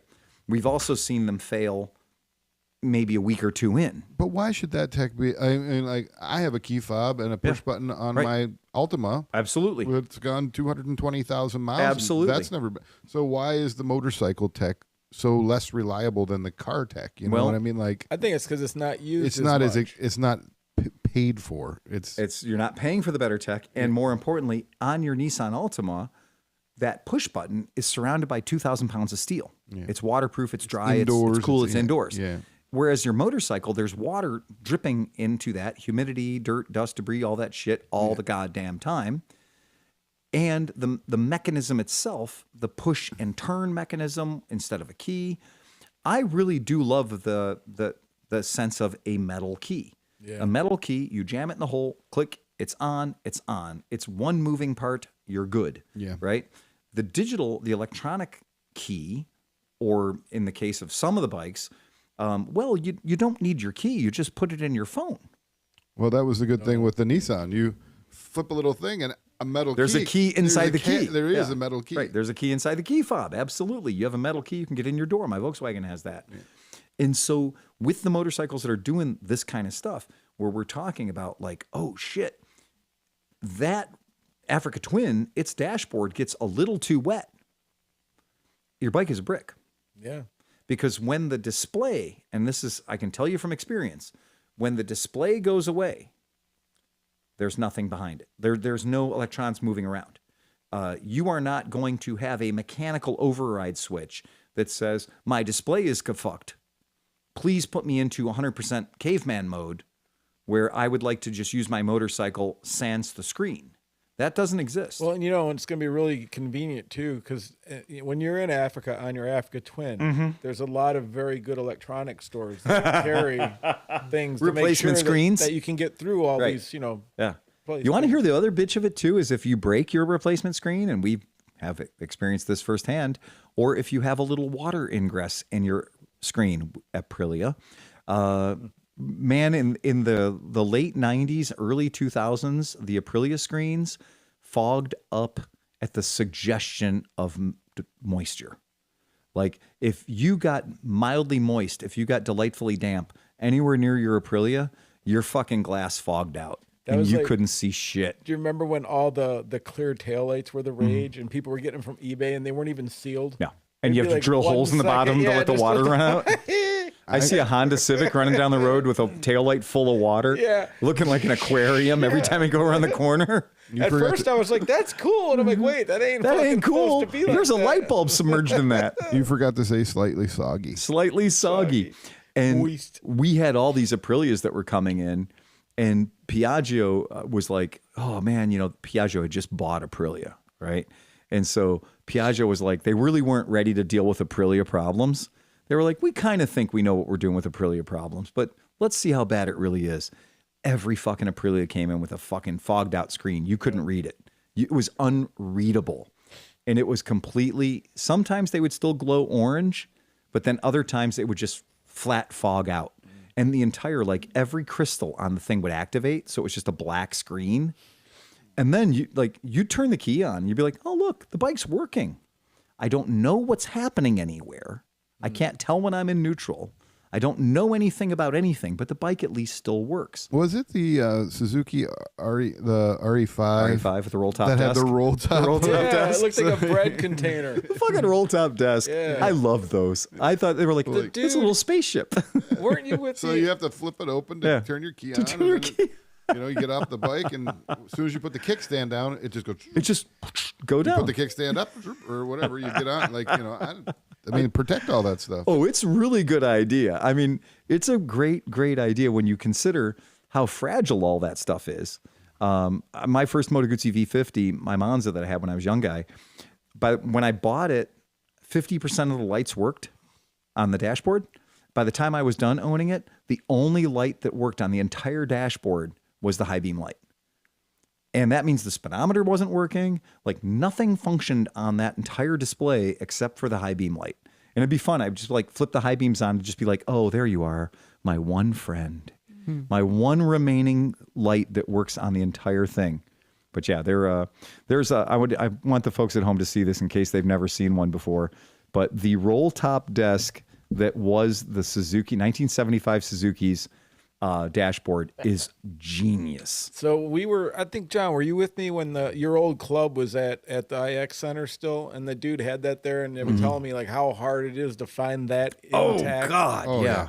Oh yeah. Yeah, like that green thing is like fucking unobtainium times 9. And you can even see in this particular picture how crazed it is. Yeah. How it's like you can see the fibrousness. You can see that it's already like you breathe on it the wrong way and it's going to break. It's made out of popcorn air popper. Yeah, you're right. The same fucking. Yeah, it's the same shit. Yeah, it is. It is made out of.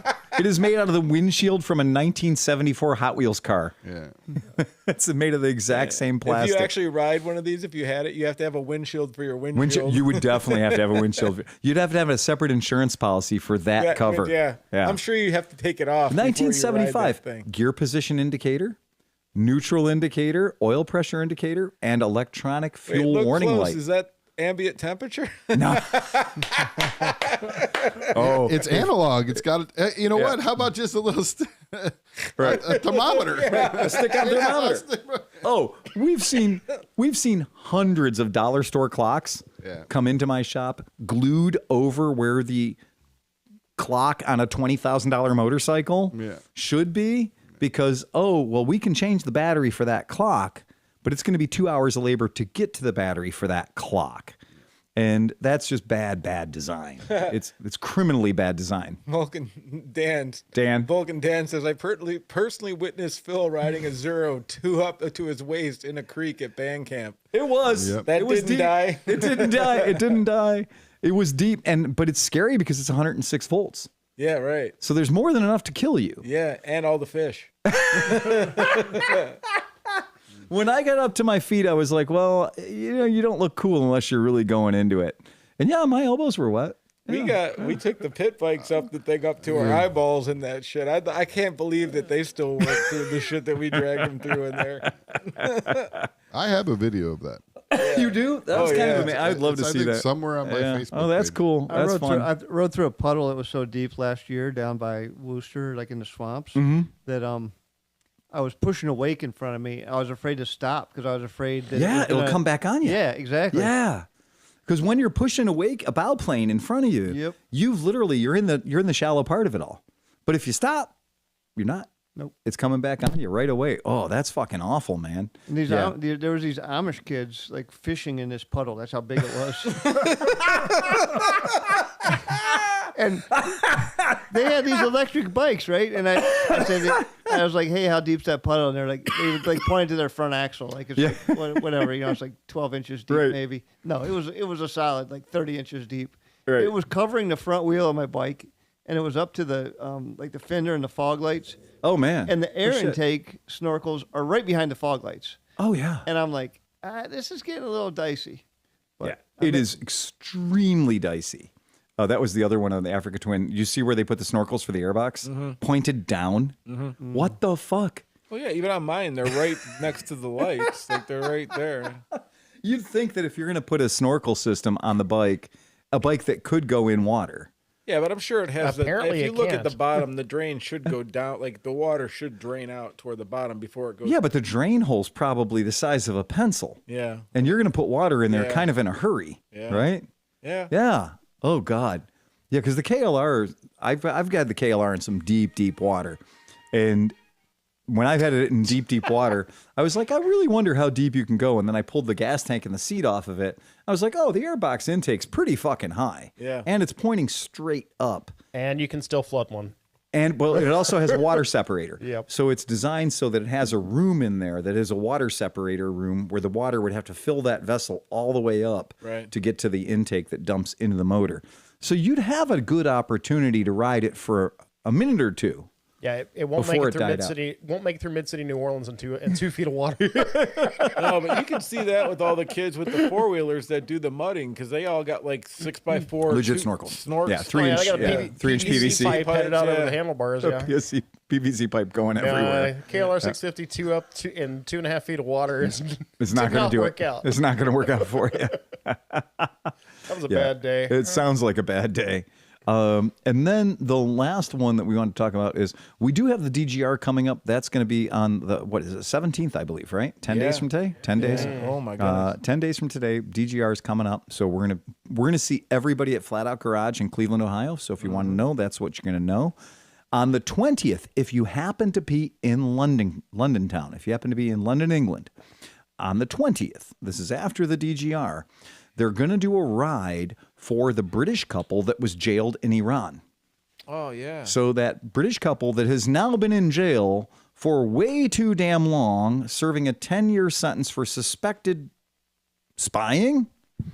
A couple whose spying MO was so clever that they've been riding motorcycles around the world for years as a cover for their spying operation. That's exactly what a spy would do. It's what a spy would do. It's what if I was going to start spying, what I would do is I'd start, Itchy Boots is probably a spy. Oh, yeah. And she's been setting up this very long cover story so she can be a spy in Iran for now. Right. Yeah, because all of the building up to it was just a part of her cover story. It's called the long game. It is the long game, yeah. So, yes. So Lindsay and Craig Foreman, who are currently in jail in Iran, there's going to be a ride for them coming up, and I believe it is on the 20th. It is May 20th, 500 days. That is 500 days that they have been in custody in Iran. And so if you're there and you want to do it, they're in, those folks are in Tehran. They won't be at the ride, but you can support them. And if you're in London, you can show up and do the ride. Look it up. It's going to be leading. They're leaving, I think, from Kensington. But the point is they're actually, they're leaving from Queen's Gate at 9:30 in the morning. But they're going past the Iranian embassy. They're not just doing it to let's go have a ride. They're literally going to have as many motorcycles as they possibly can going to the Iranian embassy. And everybody from ClevelandMoto is actually going to go to Iran and ride, including Cinch, to say, fuck this shit. This, again, motorcycle people that are traveling the world, we like to go out and we like to explore things. We like to go new places. We like to go cool places.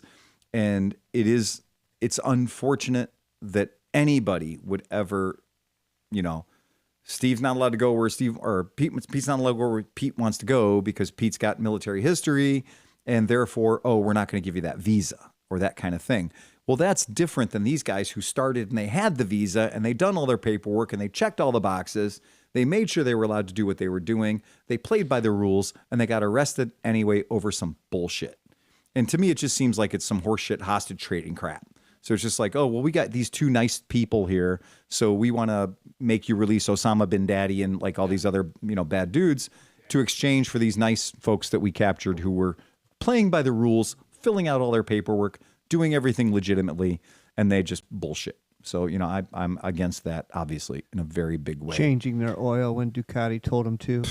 Well, there's the problem right there. If they would have had the app, they would have known. Yeah, they would have protected them from exactly that situation. But that's one of the things of world traveling, man. It's kind of scary is with all the stuff going on and shit. It's got to be kind of interesting to be real. It's not in the in the areas where things are getting spicy. Where stuff's getting spicy. How do you get out? Now you're just a month and a half ago when there were 7 gas stations on fire in Guadalajara and there's a major cartel activity and they're burning buses in the middle of the intersections and shit like that. Yeah. I'd already bought my plane tickets. I already knew I was going. I'd already had my plan. My itinerary was set up that I'm going, hey, look what's on the news tonight. That's going to be, my hotel is a block from that. Mm-hmm. Right? So I got there, and here's what I will tell you. We all watched Guadalajara. We all watched buses on fire. We all watched trucks on fire. We all watched, OXXO gasoline stations on fire. We saw that. Everybody watches the news. I went there. There was not a hint or an evidence or a suggestion that any of that happened or that there was any gang activity or any drug activity or anything. I saw what I thought was more Lamborghinis than I thought I might have should have saw, right?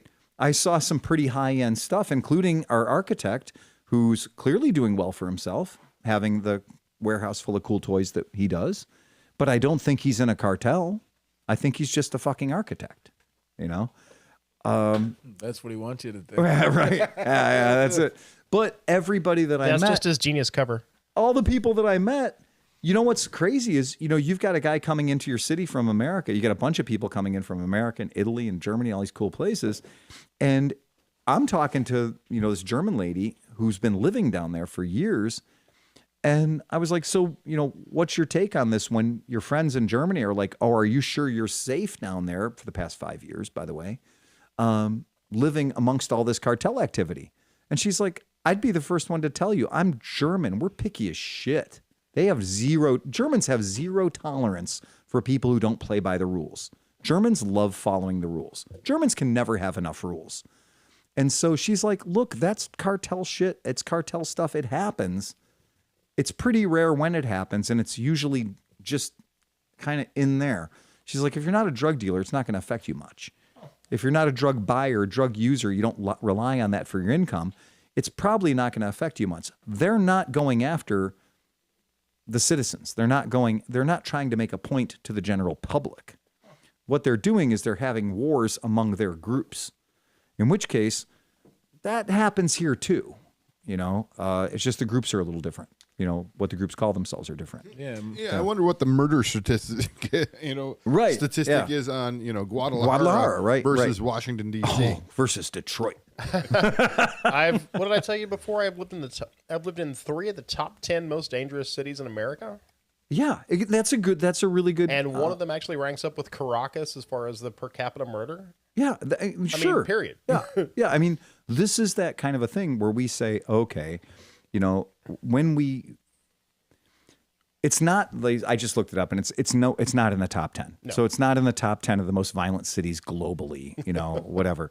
It is the second biggest city in Mexico, and Mexico City is a giant fucking city. Yeah. You know, so there are a lot of people there. We drove we drove a lot. Like, we were in a lot of different kinds of neighborhoods. And some of the neighborhoods were really very fancy. And some of the neighborhoods were just not so fancy, right? They were just, I got to say, there's more trash on the street in Cleveland, Ohio than there is in Mexico. And that's a fact. Don't look up at the wiring, though, please. If you're in Mexico, don't look up at the wiring.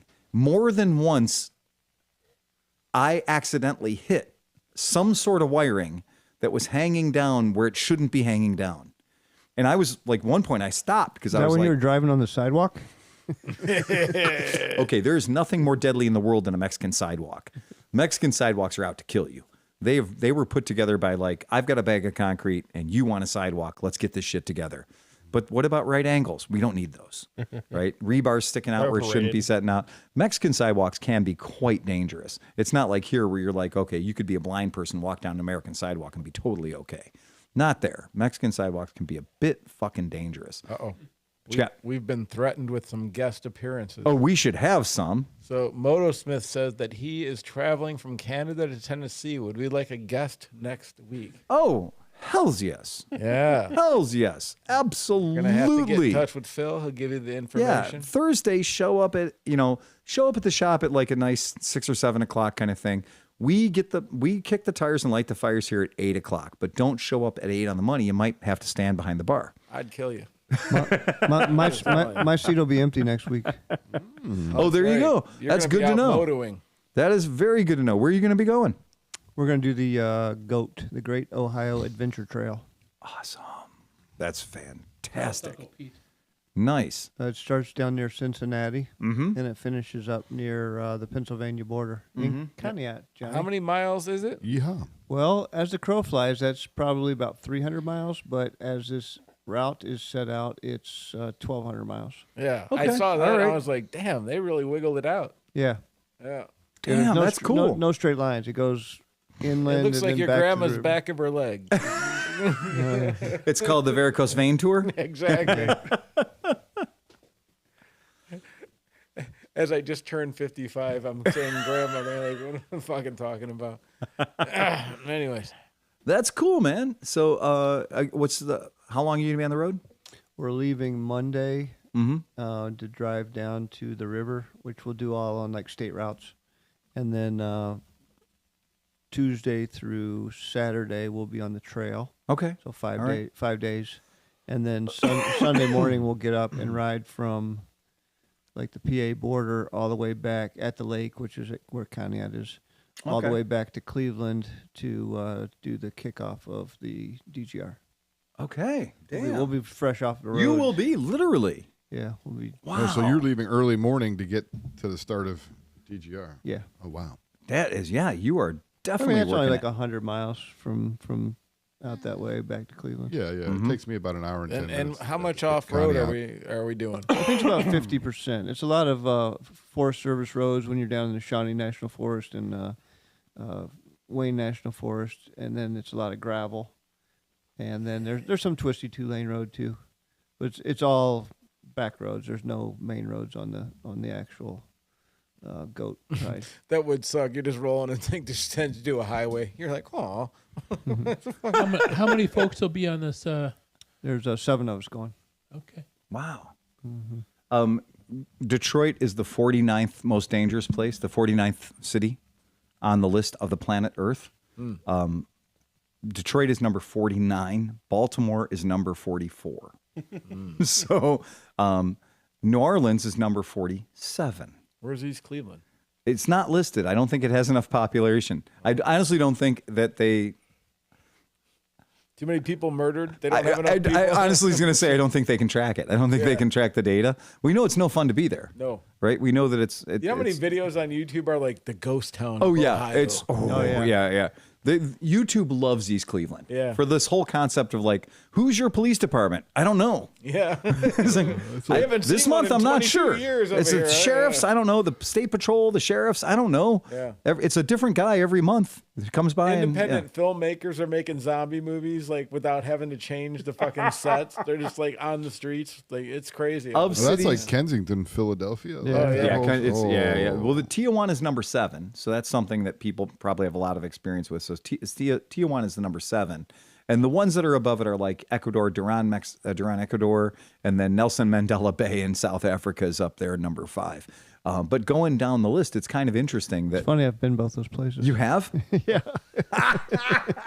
Sometimes when you look around the room and you don't see never mind. Well, in Ciudad Juarez, so we know Juarez, that's number 20, right? Acapulco, number 21. We were talking about bad news in Acapulco.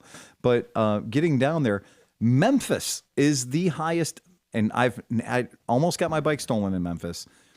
Memphis is number 28.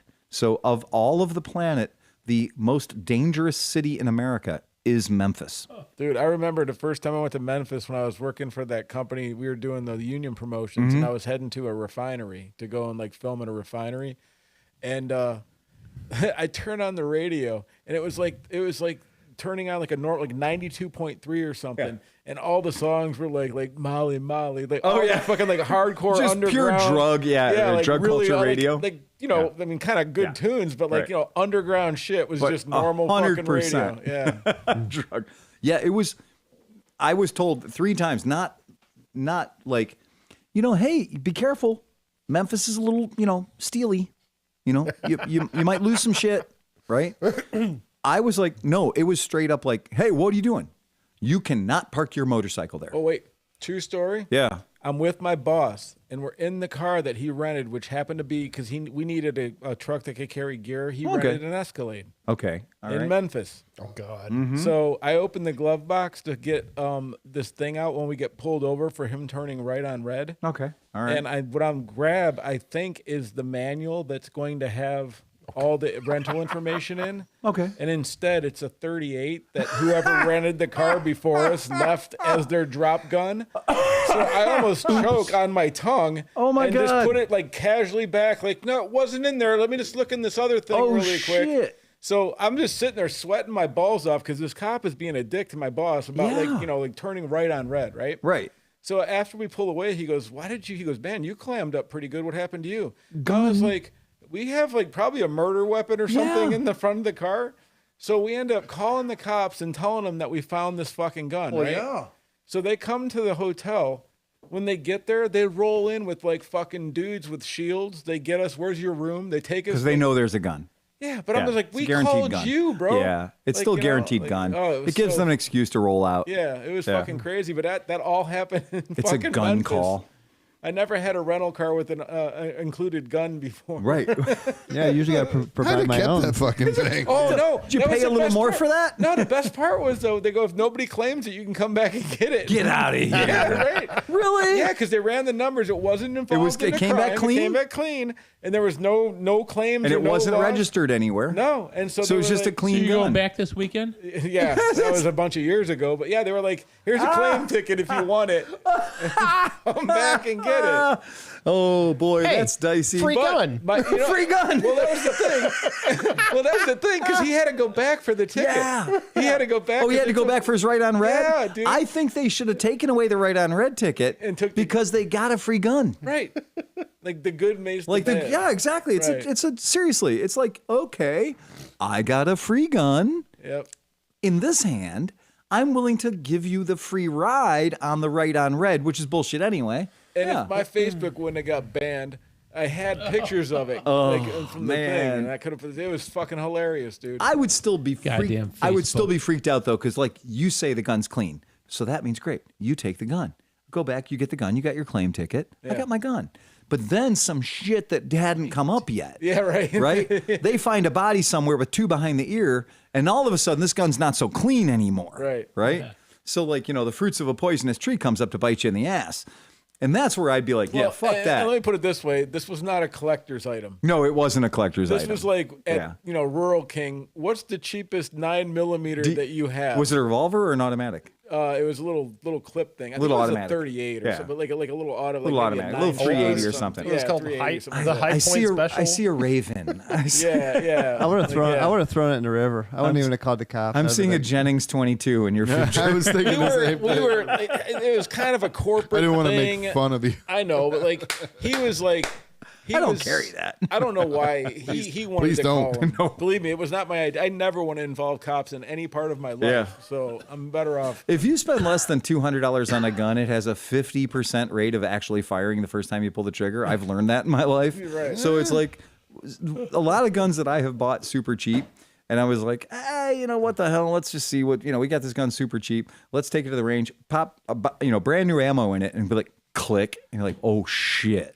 High points, though. I mean, I'm not saying their junk right. is. They Yeah. feel like crap and everything, but I've shot them Right. and I've seen plenty of videos of people just like abusing the shit out of a $150 high point. And I've had a $100 Raven or something that I got like on like a 6-way trade or some nonsense. And I'm like, oh, it's a Raven. It's 25 caliber. What's the worst? And I load it up, take it out, click. And I'm like, what's that slide made out of? Die cast. cheese. It's made of wood. Same thing that an old cap gun was. It made is. out of. I've seen old cap guns that were built better than some of the shit that they're selling as guns that you're supposed to carry to protect yourself. Our good listener, Thrustin Justin, was like, "Oh, St. Louis isn't there. I'm ashamed."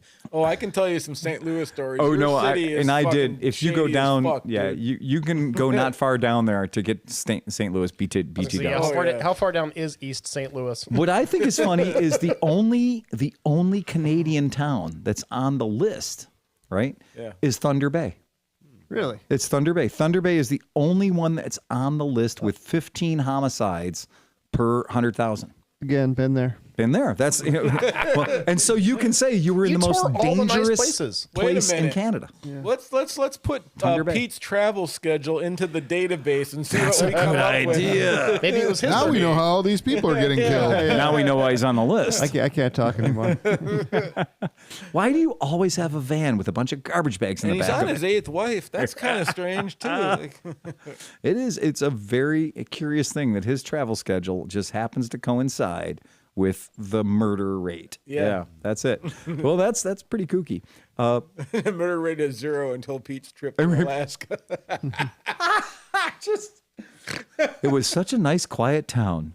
And then Peter. And then this guy shows up on a monkey. Dude, that explains why he shaved his beard off. He was running from the law. That's right. Oh, man. Yeah.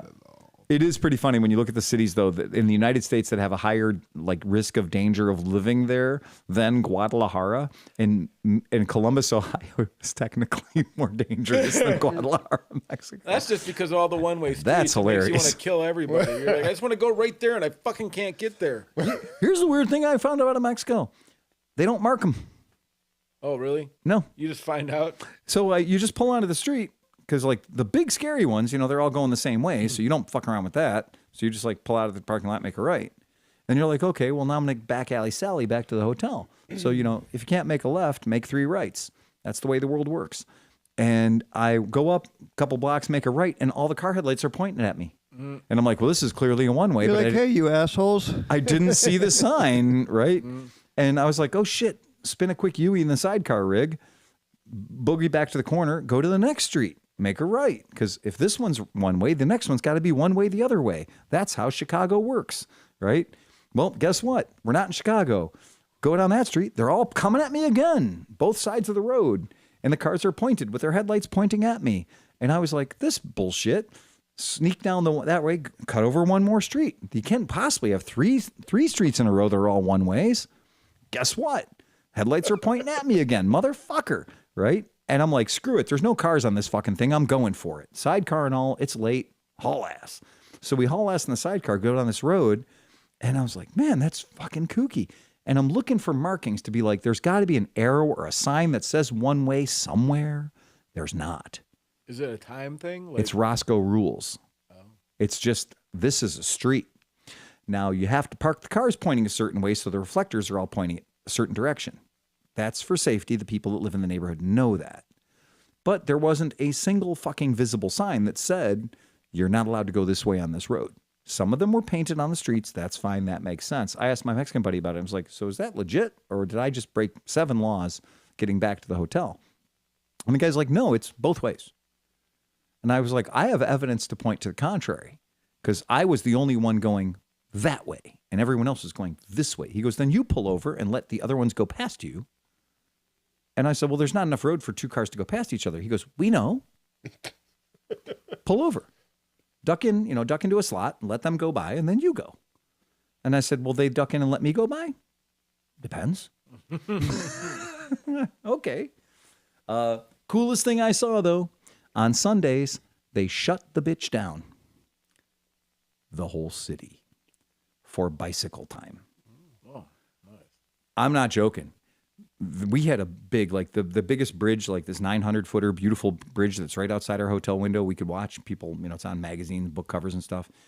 And we're looking at this big, huge 6-lane bridge that's normally, and it's crickets. And it's quiet. And I got the windows open, and the whole city is just quiet. You can hear anything. And I see a bicycle go by. And then I see another bicycle go by. And I'm like, this is insane. The entire city of Guadalajara, millions and millions of people, they're riding bicycles. And this is what they do. And this is Sunday between like 10 a.m. and 2 p.m.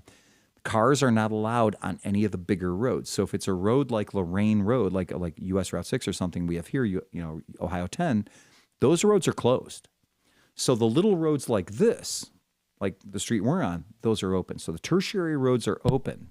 You can't go out onto the bigger roads. They don't have cops posted up at every single intersection.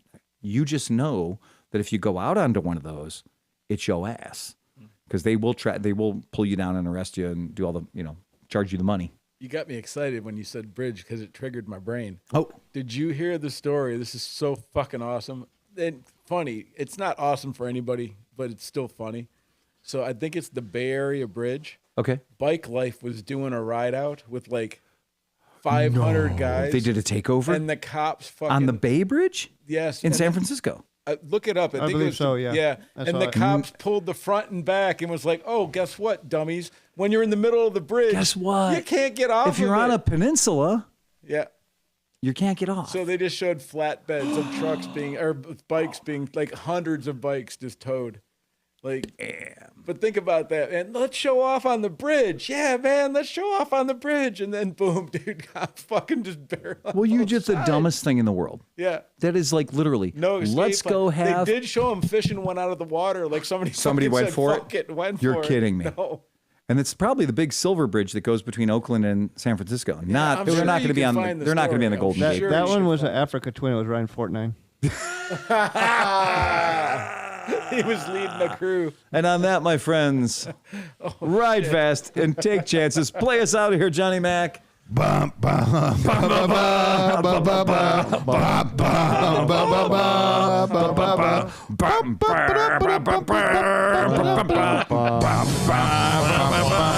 Eject, get us out of here, sleep.